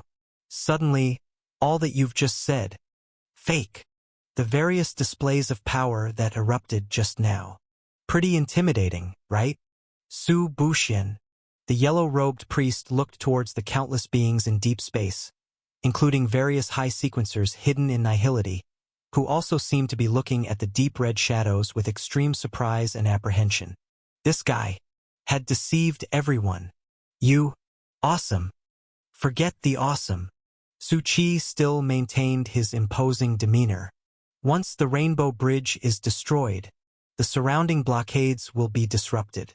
At that time, when the god of anxiety shadows and those monsters attack me, they'll probably realize they've been tricked. At this moment, the curses on Su Qi were furiously locking onto him. The deep red power descended with an overwhelming suppressive force. If it weren't for everyone still having the residual protecting strength within their bodies, they'd probably already be showing weaknesses. His current everything was fake, the black shadow core behind him. Apart from the 100 or so that had been cultivated, the rest were nothing but shape without spirit, just filthy black shadows. The black fog cloak behind him was also a creation from liquid metal, which along with the ability of simulation, allowed him to convincingly display his grandeur, making it all the more real. As for those ancient life forms, and the multitude of ghost faces, were purely there to make a scene, as he hadn't had the chance to tame them when he took them away. All of this now was an act. What should we do when the time comes? Of course we'll have to rely on Brother Cat's burst. That's our only chance to escape. Brother Cat and its numerous relatives were gathering all their might, devouring vast amounts of energy. After summoning the deep red power, frenzied power centered around Su Qi, surging over in massive, tumultuous waves. Primarily it was an assault on Su Qi, but in reality, another reason was within the magical conch. The devouring element beast group was voraciously consuming this power. Chapter 334. Making a name, earning a fortune, a slight misstep, and both paths would be endless desolations. The yellow-robed priest muttered to himself. You're completely throwing caution to the wind, taking desperate risks. Su Qi said softly, it's manageable, compared to everything I've gone through. This is now a bit of a challenge. And Su Qi revealed a smile. The higher the risk, the greater the reward. The yellow-robed priest? With the situation as it is now, you're still thinking about rewards? But I'll ask anyway, what kind of rewards? After all, he was also an ancient wild card, an old thief who roamed between realms, previously driven to frustration by Su Qi's every move, but now somewhat accustomed to it and already somewhat aligned with Su Qi's thinking. Su Qi slowly looked around. Of course, it's them. The yellow-robed priest also looked over. Around them, there was nothing else, only the audience, bursting with various extraordinary phenomena. Their expressions gloomy, helplessly looking around, their fists sometimes clenched and then weakly released. They were chosen by the eye of destiny for an audience, but they couldn't utter the words, "My fate is my own, not decided by heaven."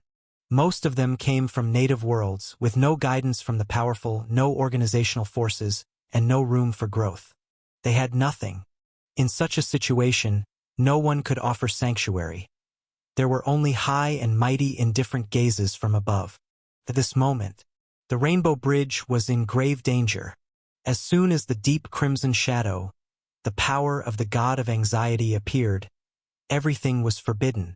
All the seals and restrictions in deep space were instantly disrupted. Boom! The deep crimson shadow erupted with a terrifying roar. Su Chi's eyelids twitched. Such intense anger. Although the will of the god of anxiety was suppressed into the coffin, its power projection was actually influenced by the original entity. Intense anger. Enough to make even the spirit kings in the void narrow their eyes with a hint of dread. This terrifying being. They knew the other's identity better than anyone. What on earth is going on? Why would the god of anxiety, who is suppressed here, have the power of its projection appear? And this terrifying rage. A shadow with a flickering expression said, extremely intense. In the ancient past, during its suppression, it had never shown such strong anger. Who has enraged it? It doesn't seem to be targeting us. The anger was so real, so surging. Even they began to feel a deep unease. But with such anger, who is the target? The Yuhai Spirit King had not said a word from beginning to end. His eyes fixated on Su Chi, who stood at the forefront, suspended and bursting with black fog. He just stood there, completely ignoring everything behind him. The yellow-robed priest then spoke in a ghostly tone. Su Buxian. Don't call me. I've felt it, Su Chi said expressionlessly, but in reality, he was resisting the terrible onslaught with all his might. After all, this surging anger was all directed at him. Dear brother god of anxiety, you're a bit irritable. Isn't it just breaking the curse you wanted to impose on Patrick? Smashing your main junction? Isn't it just stabbing you a few extra times, killing you with excessive force? Isn't it just suppressing you again, ruining your plan to escape? Why must you be so affected? I was even afraid you'd be lonely, so I sent Brother Mosquito in to keep you company. Boom! A terrifying impact instantly washed over Su Chi's body. With no protective strength to fully counter it, only his spiritual eyes had the power to retaliate. He was almost on the verge of being blown away. Boom! At this moment, the Rainbow Bridge shattered loudly. Deep space was directly dyed with blood red. The seals of power, which had been intact just moments before, were now shattered in an instant. At the same time, the deep crimson shadow and the endless monsters all roared as they broke free from their restraints. The crowd had long ago withdrawn to a distant place, filled with dread, watching the scene from as safe a place as possible. But at this moment, their gazes suddenly sharpened. The brain behind the monitor screen was the first to sense something wrong. Wait! Something's off. That anxious existence and the ancient monsters behind seemed to be all converging towards that guy. How strange. His body is trembling, as if under great pressure, with cracks all over. And that black fog is also shattering. That abyssal aura just now was quickly broken through. Someone said grimly, and those black shadows behind him, they're all just energy bodies. Now they're dissolving into bubbles and smoke. Many higher-ups seemed to have realized something. But now, it seemed too late. Su Chi had already raised his head, looking toward the dense and various auras far off in deep space, speaking, "There's something I've been brewing for a long time, and at this final moment, I'm ready to let it out. I, Su Buxian, am your dad." A bunch of... With those words, everyone was taken aback. The yellow-robed priest fell into a deathly silence. Shouldn't a normal person be saying something grand like, 30 years in the East, 30 years in the West, do not underestimate the youth for being poor? Or, if the heavens had not created me, Su Buxian, the present world would be eternally night at a time like this? Countless ancient heavenly prides did just that. So why, when it came to you, did you just swear at them directly? Those words were quite rich. They sweated profusely listening to you. Is this guy's quality really so low? But it was indeed exhilarating. And the effect was also extremely obvious.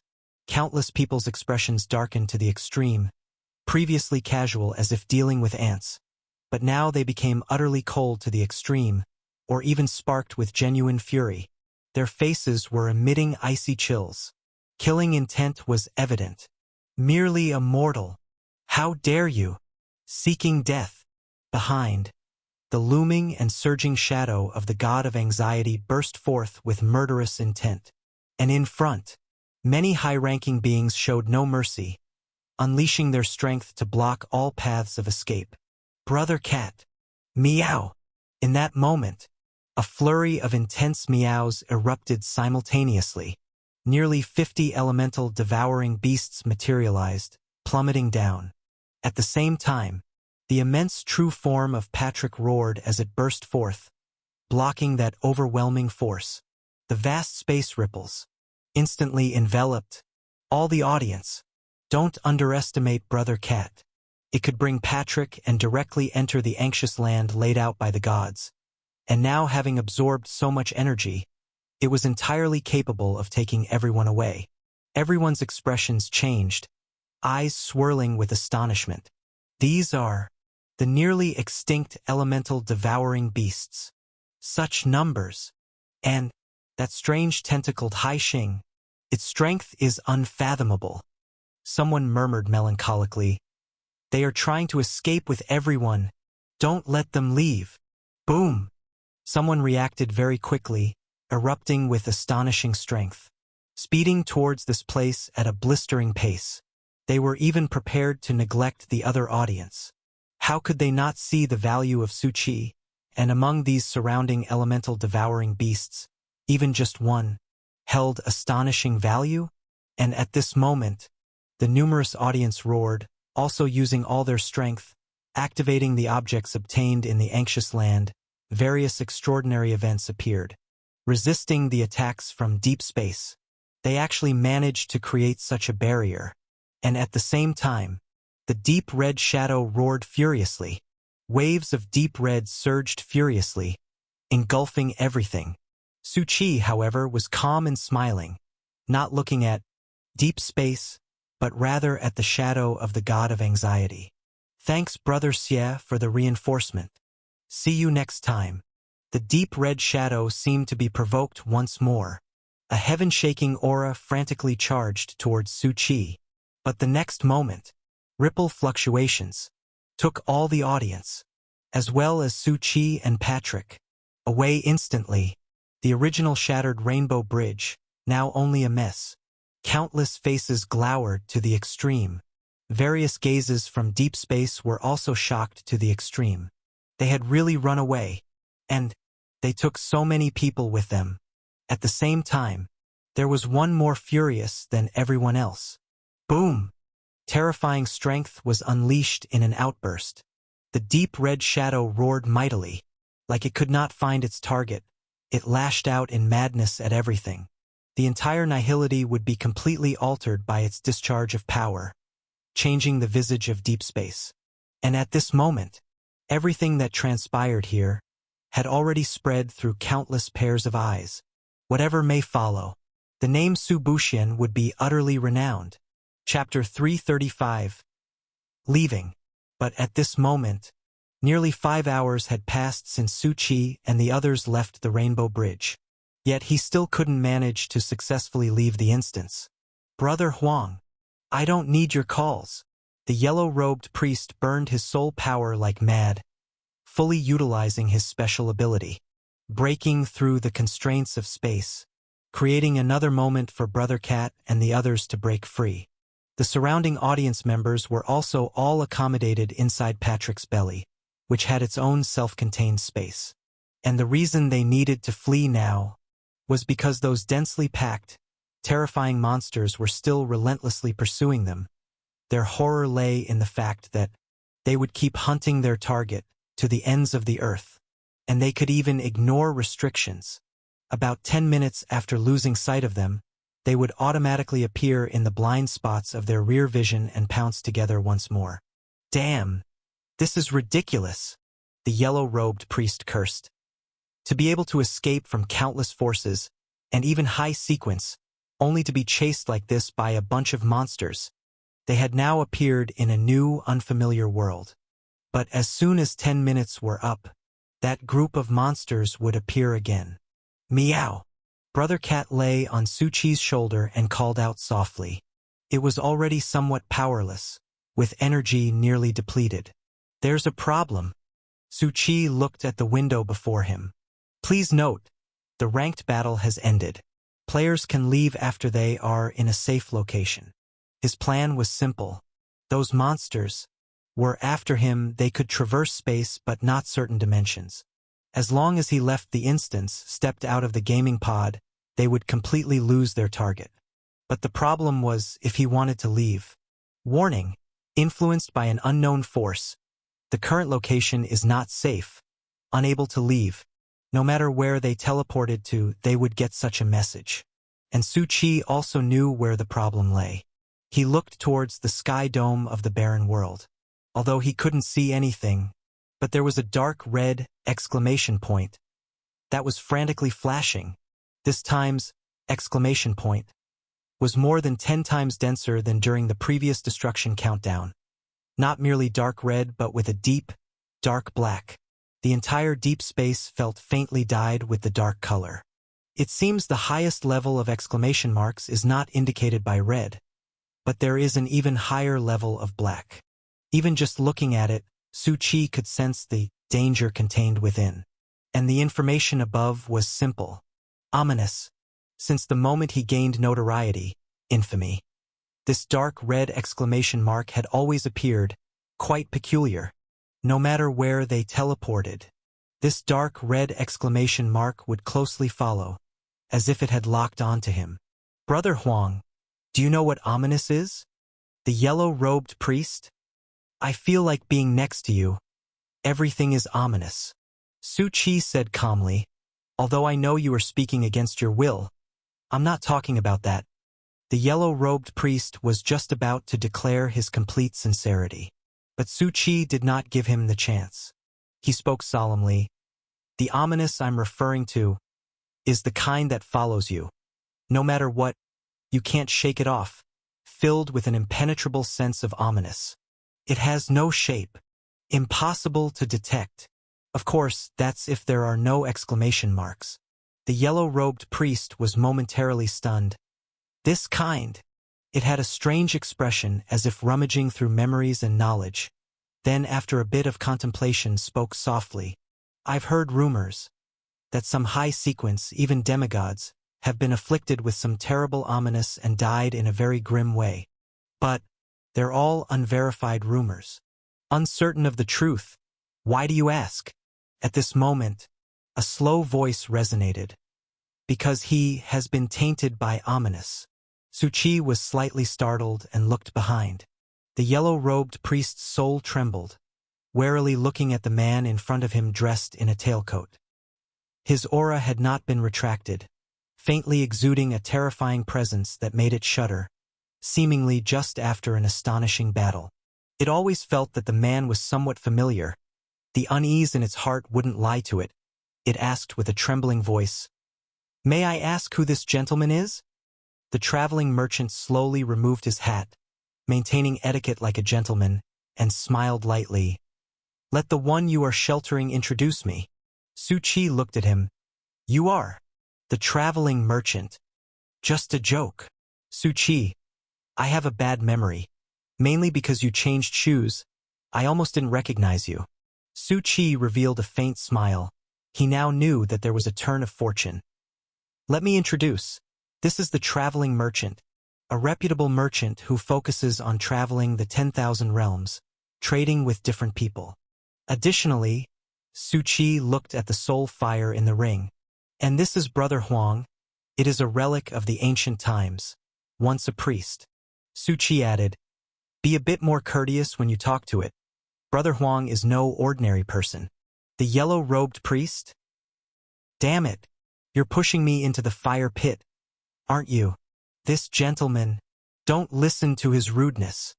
I can see." The traveling merchant glanced at him and spoke gently. "Your soul is somewhat special, with an extraordinary aura. In ancient times you must have had a brilliant past. The yellow-robed priest's pupils contracted, feeling as if it had been seen through, wondering just what kind of existence stood before him. And moreover, Su Buxian actually knew such a high-level person? Su Buxian. Chapter 336. The traveling merchant slowly moved his gaze onto Su Qi. To be honest, I thought we'd meet again, but I didn't expect it to be here. There's no helping it. A destined encounter covers 1,000 miles, Su Qi said softly. So you've been watching from a distance just now? The traveling merchant squinted his eyes. I'm much busier than you think. Even the traveling merchant couldn't avoid the leakage of information marked with ? And Su Qi saw that he had just been through a battle, seemingly starting by casually dealing with it and growing bored before directly crushing the opposition. The other party also seemed to be no minor character, not cut down but fled instead. Anyway, the traveling merchant looked at Su Qi. You're in great danger right now. I know. No, I mean, ominous. The traveling merchant softly said. Throughout history, only those from Sequence 1 could change their stature, and many have tried to defy fate, rise among the fluctuating ranks, only to meet an untimely death after stepping into the sequence. Su Qi's brows lifted slightly. So what will happen? Everyone is different, but their return journeys are similar. That is, what's referred to in legends as the death dimension. The yellow-robed priest shuddered. Su Qi naturally understood what those 4 words meant, as it wasn't the first time he had heard them. Previously, Ah Ling was dragged back from death, constantly suffering from the assault of that dimension, turning into that sorry state. Could it be because of that incident? The yellow-robed priest murmured, knowing of Ah Ling's case since it had explained the death dimension to Su Qi. After hearing old Huang's description, the traveling merchant shook his head calmly. Ominous is also referred to as a correction. In short, it's something that violates the norms.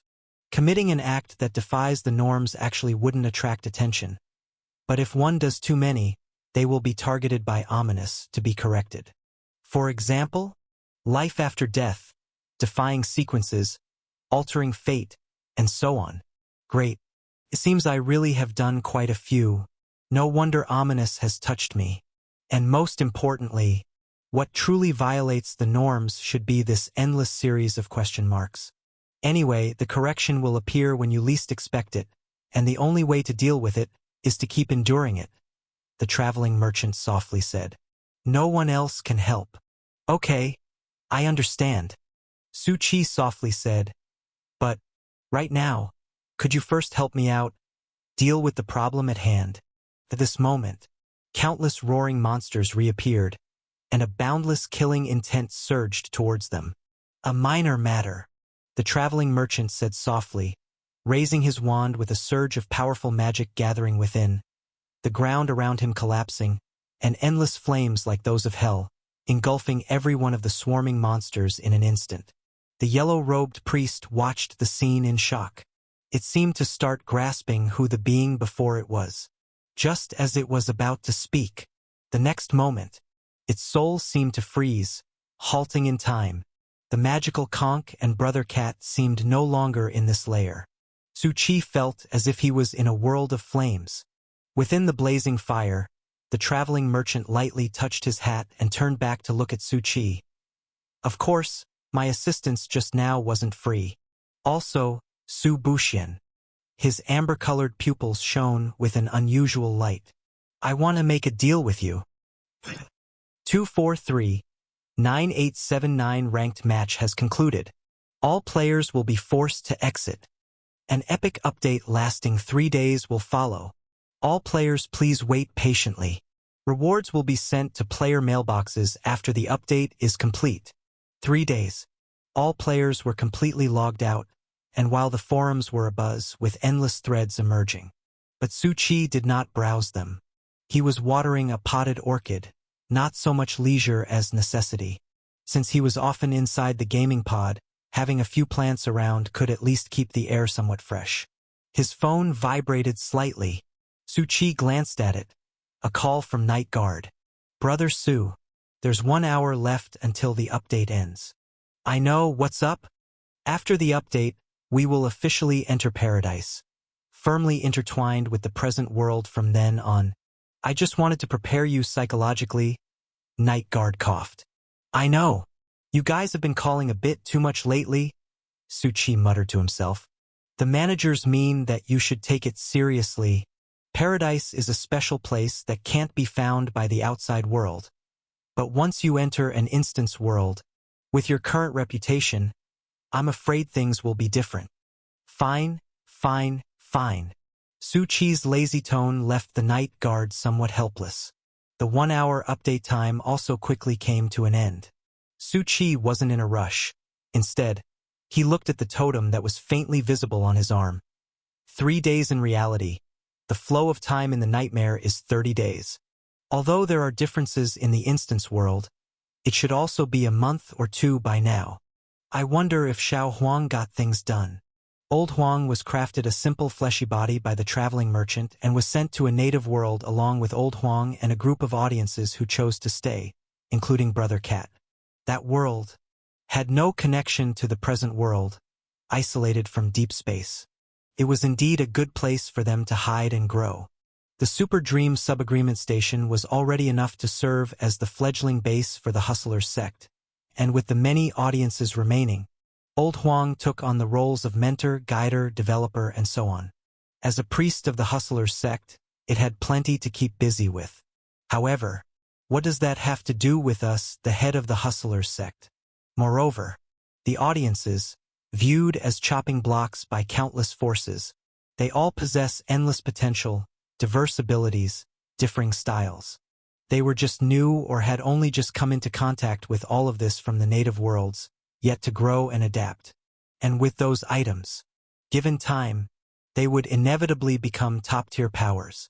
Of course, these people would have been fought over by all forces in ancient times. But sorry, now they've all been swindled by me. And the traveling merchant also provided plenty of help, greatly reducing the likelihood of the base being discovered. However, his help is never free.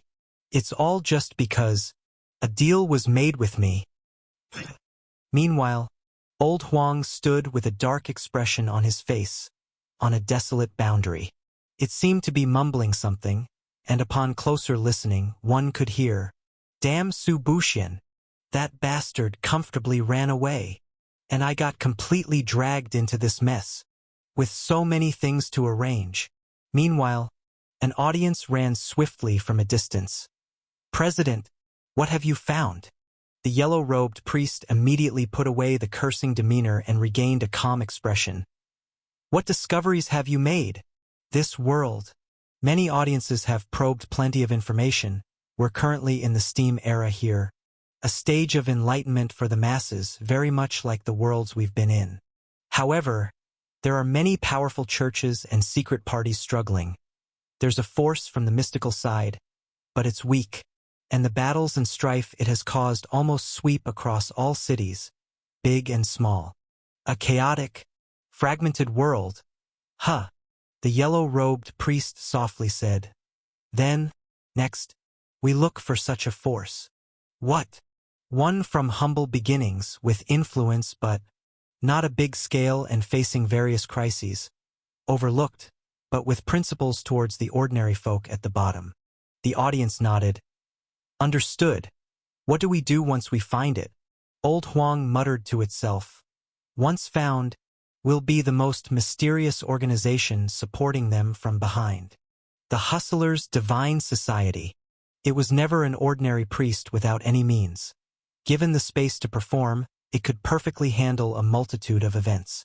The true hidden nature isn't about establishing an organization, ruling over this place, but to be that most enigmatic side, making countless people have faith yet unseen. The yellow-robed priest watched the audiences leave, its teeth finally clenched in frustration. Damn it, Su Buxian, you've taken all the good stuff. However, the yellow-robed priest let out a soft sigh. Its eyes wandered towards the sky dome. I'll have to work well with you this time. You'd better not die out there. Chapter 337, Massive Rewards. Neural Connection in Progress. Connection successful. Welcome player number 985211 into the game. Please note, during the game, you may experience symptoms such as nausea and dizziness or possibly negative emotional effects. Players are expected to bear the consequences themselves. If you experience any discomfort, please stop playing immediately and seek medical help promptly. Have a great time playing. Suchi logged into the game once again. Upon entering, his personal login space appeared, but this time, there was much more content. He had already known quite a bit of information in advance. Currently, 2 main contents were unlocked. Universal Pass, Paradise World. For now, Suchi didn't bother with these and decided to just claim his freaking rewards first. This time he was both celebrated and notoriously famed. Ranked battles surely must reward amply. Specifically, find the Paradise customer service to submit a little essay. As for what was obtained in the instance, that was my hard-earned loot. What does it have to do with you, Paradise? As soon as he opened his email, a window popped up instantly. Shining golden light filled the entire room. Congratulations to player Su Buxian for securing the first place in the 9,879th ranking battle. The player shone brilliantly in this ranking battle. Even among the ancient ones, it was an outstanding performance. Praising 1 minute and stepping on the next. Wait a second. Suchi squinted his eyes, muttering softly. The 9879th. In the known history of Paradise, there had only been 3 beta tests, adding up to 4 ranking battles so far. And now they tell me there have been so many before. Is that even something you can disclose? And where did the people from those previous sessions go? Were they as awesome as I am? Although he had already known of Paradise's profound history, Suchi hadn't expected them to provide such data directly. Following this, a barrage of information further occupied Suchi's vision, now performing a comprehensive settlement for player Su Buxian, as well as award distribution. Level restriction has been removed. Your level has been increased to 41. You have gained 651 distributable attribute points. Your level is too high. Please immediately promote your sequence. Received a massive amount of experience and spirit coins as well as spiritual ability points, with 3 chances to draw from the infinite immortal treasure vault. Skill, equipment, item. Received a 12 Dimensions Grand Slam badge *1. Only 5 people in history have obtained. Please explore it yourself. Received the achievement of the first place in this ranking battle. Destiny will illuminate your path forward. Due to the player's excellent performance. A special reward. An exclusive sealed land owned by the player. The player needs to find it himself after entering Paradise. Received an infinite dimension ability. Drawing chance. Received an uneasy gift package. Received a fame and infamy gift package. Suchi was indeed obscured by a multitude of pop-ups, feeling a bit surprised and touched. Brother Paradise truly was his good brother. Providing so much stuff, it was almost too much to see. The items in those gift packages were also highly valuable, including various precious blood bottles, potions, holographic devices, tower defense devices, etc. They could have been divided to appear numerous, yet they were all lumped together. I'm crying. Suchi looked at the last message. Instance summary. Congratulations. You've taken the first step, having a preliminary glimpse at the real world. Please note, I'm not talking about everything that happened on the Rainbow Bridge. Unknown, waves, destiny, are all slowly approaching. The speaker wasn't the tone of Paradise System but seemed to be the same person as the abnormal voice from the previous ranking battle. At this moment, it seemed to want to become as mad as before. Suchi silently watched as characters typed out one by one, appearing continuously, and their color gradually deepened. Countless threads are now taut. When one after another breaks, everything will begin when it completely collapses. The truly despairing world. When that moment arrives, Su Buxian, will you be afraid? Suchi looked at these characters, pausing for a moment, Writing little essays, bro. E. Unable to discern the other party's emotions, only a cold, harsh voice came through, ethereal yet hoarse. Su Buxian. Welcome to Abyssal Paradise. Su Qi squinted his eyes. Just now there was an emotional fluctuation, right? Meaning the other party could engage in dialogue, and since communication was possible, there must be weaknesses. However, it seemed the other party had temporarily gone offline. Su Qi then temporarily left it aside. He distributed the attribute points, still focusing heavily on physical strength, evenly distributed to strength and movement technique, having been restricted for so long. His attributes finally faced a significant breakthrough. His spiritual power instantly tripled the distributable attribute points. Not sure if that counted as defying common sense, Su Qi thought it was quite sensible and normal, a small cheat not really considered cheating. Let's draw all sorts of rewards first. Su Qi looked at his drawing chances, totaling 3 from the Immortal Library.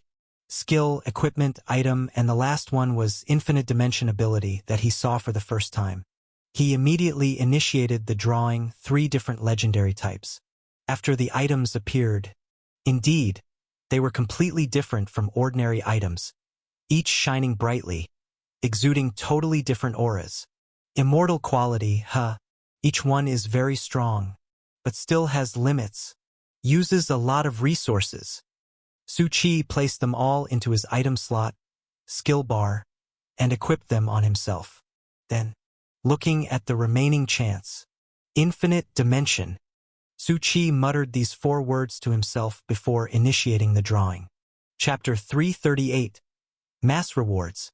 The next moment, personal space was suddenly filled with numerous twisted forces. Strange sounds drowned out Su Qi's senses. Boom, boom, boom. He once again felt a terrifying sensation of descending. As if he had walked through countless worlds, he saw all kinds of strange images. The speed was too fast. A crazed reversal. Boom! Yet another outbreak, with a scene like a massive universe explosion, instantly destroyed Su Qi with a terrifying light speed.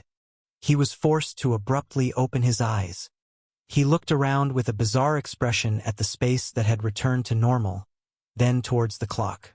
Just a second has passed. What happened? But, trying to reconstruct the memories to recall any image from just before, he found he could remember nothing.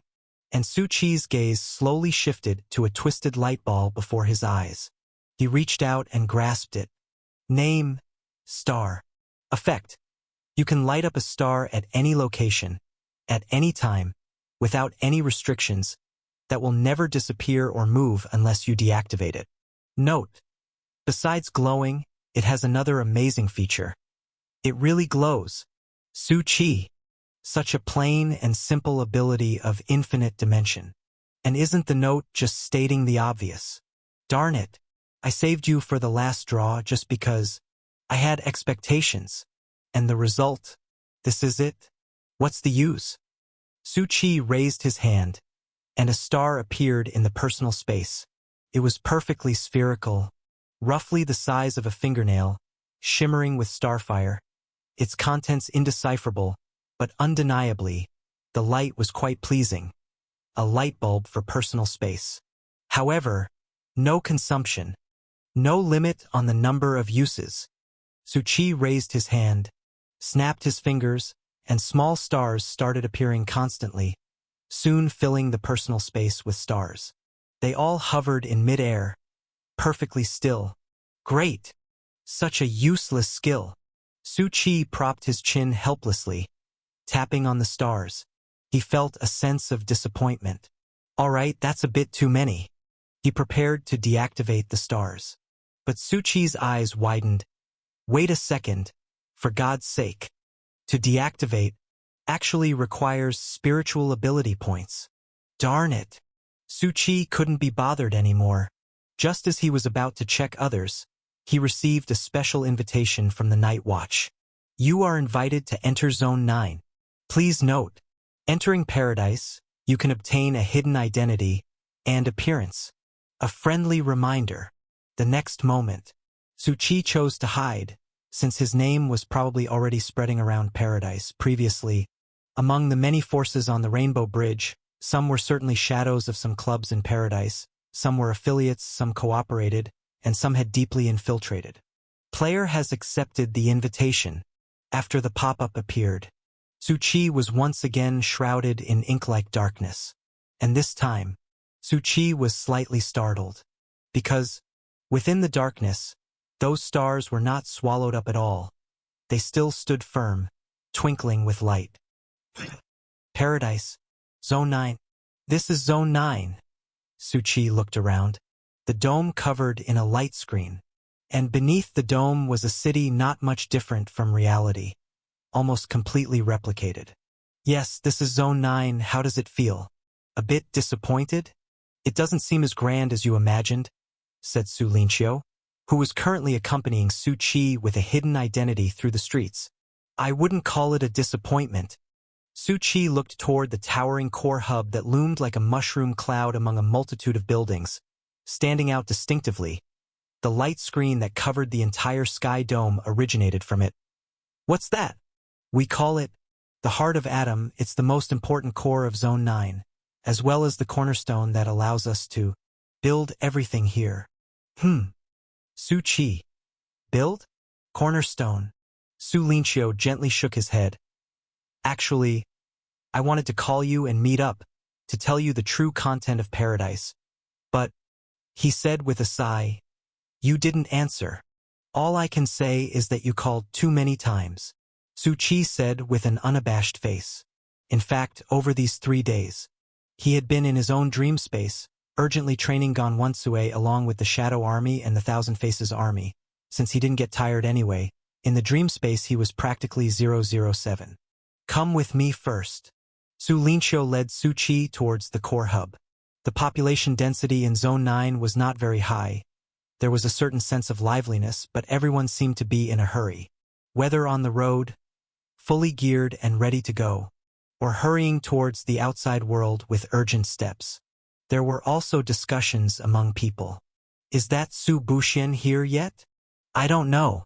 But even if he steps into paradise, he would hide everything. He's now on the universal bounty list. The reward is more tempting than you'd think. Su Chi walked past these people.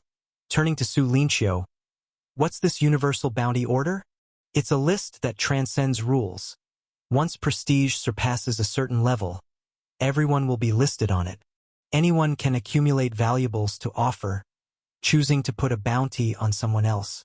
And whoever completes the mission will directly receive the value of the reward. Su Chi paused. Any? Like, you've got 10 enemies, they each contribute to the universal bounty list to put a bounty on you. The accumulated value can raise your ranking and bounty. I see, I'm like a broadcaster and they're like sponsors, throwing money at me to increase exposure and draw attention. Su Lingqiu. That's one way to put it. So what's my current ranking and value? Su Lingqiu slowly pulled up a window, displaying the so-called universal bounty list. There are 2 lists for the bounty orders, the sequence list and the extraordinary list.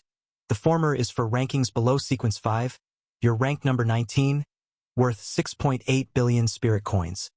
Is that all? Su Lingqiu widened his eyes. All my ass. The list targets the entire present world, and the top 1,000 in strength on the sequence list are almost all sequence 5s. Even the offspring of the Spirit Kings didn't make it into the top 20, which are the existences many people wish to take down. And even on the extraordinary list, your amount would rank quite high. Su Chi's eyes twinkled. Even the 7 Spirit Kings, the traveling merchant, are on the list. They're currently among the top 20 existences in the present world. Su Lingqiu also looked over, and this one, ranked above the 7 Spirit Kings, 5th on the extraordinary list. He uttered 4 words. Despicable person. Su Chi's eyelids twitched imperceptibly. I seem to have heard of this guy too. He hasn't revealed his strength. So why is it ranked so high? The value. He saw countless zeros and a series of various obscured items. Su Lingqiu paused. Do you even need to ask? To be able to infuriate that terrifying existence from the abyss. It must be extraordinary, he said with emotion. The top 5 on the extraordinary list. Who knows how many people, how many existences want to find it, but there's absolutely no news. To be ranked in the top 5 on the extraordinary list within the present world. That was a truly terrifying thing. Su Qi hadn't expected the evil god to actually top the list. Now, he also knew that the words, the despicable person, must never be revealed. Though his own value was high, it wasn't high enough that countless mighty ones would drop everything to come for him. But the despicable person was different. When the time comes, there might be enemies from all over the 10,000 realms. Okay. Su Lingqiu looked at the core hub in front of him. Come up with me. Su Qi raised his head. What's up there? There's a better view. Su Lingqiu said slowly. It'll allow you to see the true face of paradise. Aren't we already in paradise? But paradise has never been a city, nor a world. Su Lingqiu's tone carried a hint of mystery and gravity. You've been to Anxious Land. Perhaps you'll quickly understand the meaning behind the words abyssal paradise. And why we try so hard to crazily go to all the worlds, to complete everything. Chapter 339, Paradise. The non-existent world. As Su Qi stepped in, their figures fluctuated and were swiftly transported onto what was referred to as the heart of Adam. In reality, it looked nothing more than a transparent glass elevator. It rose rapidly at an extreme speed. And indeed, just as Su Lingqiu had said, the moment he ascended, he roughly understood what kind of situation it was. Standing on the light screen platform, his eyes could take in the whole of Zone 9. Beyond the light screen of Zone 9, all the other spaces were endlessly dark vistas. Other regions were shrouded in unexplored black fog, like an uncultivated map. Boundless, filled with countless shades of black and white. Su Lingqiu spoke slowly. As you can see, this is paradise. That outside is. Su Qi found it eerily familiar because the black and white scenery was almost identical to that of the hospital on the last floor of Anxious Land. Only, Anxious Land had only that small patch of hospital, while here, it was a silent sea, endless as death itself. Zone 9 seemed to be the only space with a presence amidst the vast expanse of black and white. However, before Su Lingqiu could respond, a slow footstep sounded. All that outside, we call it Land of Old Days. Su Lingqiu looked towards the man with a touch of respect. Teacher. Su Qi also turned his head, facing someone who appeared to be around 40, but who was probably much older in reality, with an extraordinary aura, profound eyes, and a face exuding righteousness without triggering any urgency. The question mark also indicated the strength of the individual. Sequence 3. Not to mention anything else. Aside from various demigods, divine powers, and the mysterious traveling merchant whose purpose was unclear, this was the first time he had set eyes on a high sequence of paradise. The stranger's status seemed quite significant, which could be deduced from Su Lingqiu's demeanor. Su Lingqiu's strength was at sequence 6. Previously, he had repeatedly said Su Qi ranked too highly, but in reality, his own ranking was not low at all. He must have stirred some waves in the present world, possessing some reputation. Land of Old Days. Su Qi picked up the middle-aged man's words, murmuring softly. Does it refer to those black and white things? The middle-aged man spoke gently. You could understand it that way. That outside is a terrifying force capable of erasing all existences, and those erased existences are referred to as the old days. Su Qi paused. He was clear about the term old days. In the hospital, he had seen the information on a leaflet using the question mark, and now that it had been confirmed, Su Qi roughly outlined it in his mind. So paradise is such a place, filled with countless old days, constantly eroded by them. Right? Right, and currently only by adhering to Free City, Sequence City, and Zone 9, these 3 places with core hubs, can one continue to exist within the land of old days. Su Qi murmured to himself, I see, so you have established various locations in Paradise's land of old days, with the three hubs as the core. The way you put it isn't wrong, but in reality, it's not as simple as you imagine. The middle-aged man looked at Su Qi. Su Lingqiu has previously recounted the brutal history of Paradise to you. Much of it was not disclosed due to confidentiality. And now you should know as well. Su Qi neither refused nor agreed, simply saying softly, I can hear it out. He had been invited alone, received phone calls, and even when going out in the real world, there were people secretly protecting his safety. He just knew what this middle-aged man wanted to do. To pull him into Zone 9, not just like joining some club, but to become an official member of Zone 9. However, Su Qi wanted to play it like a jerk, neither initiating nor rejecting, just listening if you talk, quietly probing if you don't. The middle-aged man was unaware of Su Qi's thoughts, merely starting to speak slowly. In the first beta test, at that time there was nothing numerous chosen ones could only be forced into the world to enhance their strength, but at the same time, various cruelties and deaths buried countless there. Until the first core hub was discovered, activated. Only then did people have the ability to return to the core hub space in times of danger. Su Qi contemplated. This was something he hadn't thought about before. The first core hub. Su Lingqiu added softly from the side. That's what is now Free City. Because, during the era of Free City, that part of the chosen ones acted in extremely wicked ways, prioritizing their own power above all else, and scrupulously, hence the constant strife. The middle-aged man continued softly. In the second beta test, in the land of old days, the second dust-covered core area was discovered, which is now Sequence City. A large group chose to enter. And the third time, the Investigation Bureau officially moved in and discovered the third core hub, establishing Zone 9. With the combined efforts of the three regions, many managers, and numerous pioneers, the power of Paradise underwent a new transformation. Abilities like terrifying death regeneration became completely stable, with a 99.99999% guarantee rate. Therefore, the fourth time, the one you are participating in, has officially begun the comprehensive public test. Su Qi listened to the middle-aged man's flowing narrative, and he began to understand what Paradise really was. However, Su Qi raised his eyebrows ever so slightly. This 99.99999% guarantee rate you speak of doesn't sound quite reliable to me, as it seems I've already faced several system disconnections and threats of death before even entering Paradise. Chapter 340. What about the Paradise system? Su Qi suddenly spoke up, out of the blue. If, during the first internal test, there were already things like the main god space and the exchange and the like, it implied that the Paradise system existed even then. And what role does the manager play here? Su Qi asked many questions in one breath. The middle-aged man had only described how these pioneers were selected and how they developed from nothing to their current state, recounting a series of events. However, regarding the true core, which is the Paradise system itself, this vast structure was not mentioned.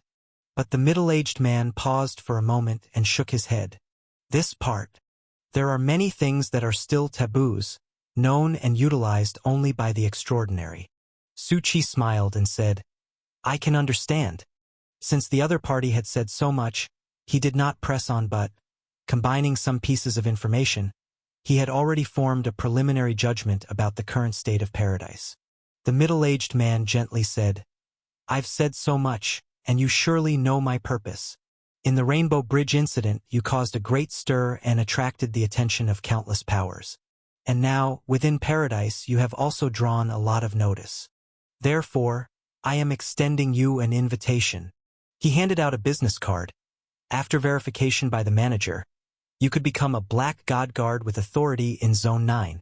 Su Lingqiu looked at his teacher in some shock. The Black God Guard was the core organization established by the Investigation Bureau in Zone 9, and those with authority among the Black God Guard were even rarer.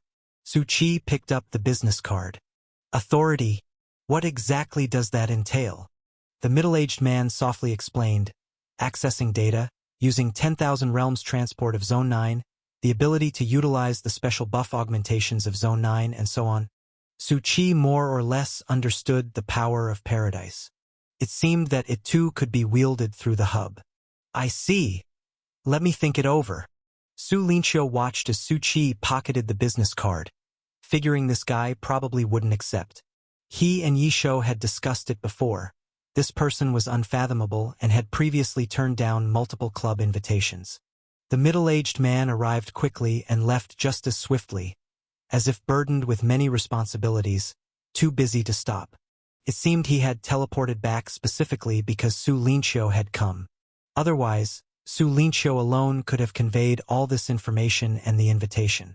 Su Buxian, Su Lingqiu said as he looked at Su Chi, who was pressing his forehead in resignation. Although I don't understand you as well as Yishou does, I can still tell you don't seem inclined to accept the invitation, right? Su Chi replied, Don't jump to conclusions. Am I not still considering it? You just want to get more information. Su Lingqiu gently reached out. But even if I don't tell you, that guy Yishou will probably let it slip to you. Take a look at this. He seemed to have the authority to use the hub, as a plethora of light ball projections suddenly appeared before them. Su Chi's gaze paused. What's this? He had seen such things in the Anxious Land too. The worlds of the Anxious Land, both large and small, were in fact represented as light balls in the hospital. It's the land of the old days, the coordinate projections of various clubs. Su Lingqiu softly explained, The land of old days is vast, without any capability to leave traces of coordinates. We can only use the power of the hub to enter, for brief expeditions, and sometimes discover regions not yet erased from existence. Su Chi understood. It was like how he previously used the power of protection to enter the hospital. So, we allow clubs to enter and garrison, offering the power of the hub to help them stabilize that area. If you don't want to join the Black God Guard of Zone 9, you could look for major clubs under Zone 9 to join. There would be great opportunities there too. Yet, Su Chi did not directly respond but just looked at the black and white of the old days. It seems like you all are going to great lengths to explore everything about the land of old days. What's the benefit inside? Su Lingqiu was startled for a moment. Wait, didn't I say? Su Chi. All players are able to travel to various instance worlds of the present world, because they originate from explorations of the land of old days. The traces collected are used for transport and then to assign the main storyline missions aligned with those traces. If players manage to clear them, the land of old days can illuminate that spot, and the core power of the hub will be strengthened, resisting the encroachment of the power of the old days. Su Chi, using the power of the hub to enter the land of old days directly in search of anchors, and for players to enter instances, pass them, and illuminate traces. It seemed that exploration was all the same, and the real key lay before the core hub. This reminded Su Chi of that piece of sealed land mentioned in the Paradise rewards. Su Chi asked, So, if the power of the old days erodes, what's the worst that could happen? Su Lingqiu knew Su Chi would ask this, and his face showed signs of gravity. According to our guess, everyone could be erased from existence. Moreover, there's another possibility. What?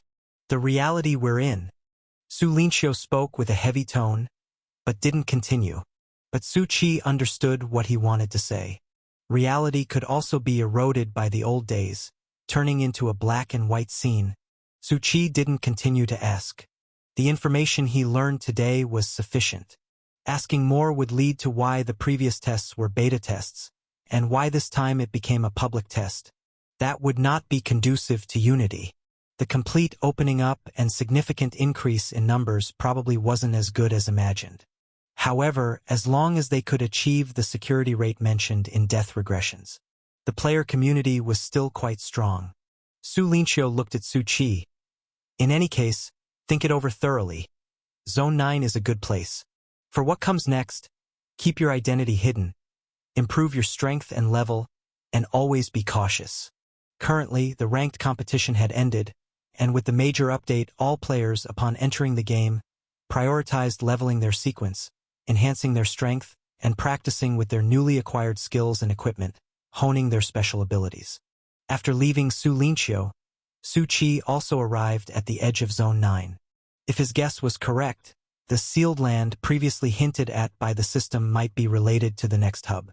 Could he also master a new hub? If it really was so, it looked as though the fourth Bushin human city in Paradise might be established. Then, he might uncover the true secrets of Paradise. Although he wanted to find it, currently there was no clue at all. And most importantly, please explore the area ahead later. Su Qi looked at the pop-up in front of him. Player level needs to reach level 60, sequence to reach 6. Su Linqiu said that the land of old days is extremely dangerous. Apart from those areas not erased from existence, you can use the power of the hubs to directly teleport. Other people have no means at all to leave markers, anchors, coordinates on their journey of exploration. Once you delve in too deep, you'll completely lose your way, until the power of the hubs is exhausted and you are erased from existence. He had always known how perilous this place was. The old days that Old Huang profoundly feared. The gods who frantically suppressed it at the cost of their own existences, yet still couldn't contain the old days. Many in Paradise could only rely on ancient hub power for brief explorations of the old days. This terrifying source of power stemmed from abyss power. It seemed to possess unfathomable secrets. It had a seemingly endless past. Countless people feared it, explored it, wanting to attain something but were utterly helpless. And at this moment, Su Qi slowly extended his hand. A star was gently pushed by him into the terrifying land of old days. Remained motionless, as a vast amount of black and white spread. It seemed like it would get lost instantly. But the next moment, the light of the star appeared so special within the black and white, and so sparkling. Now I know what it's for.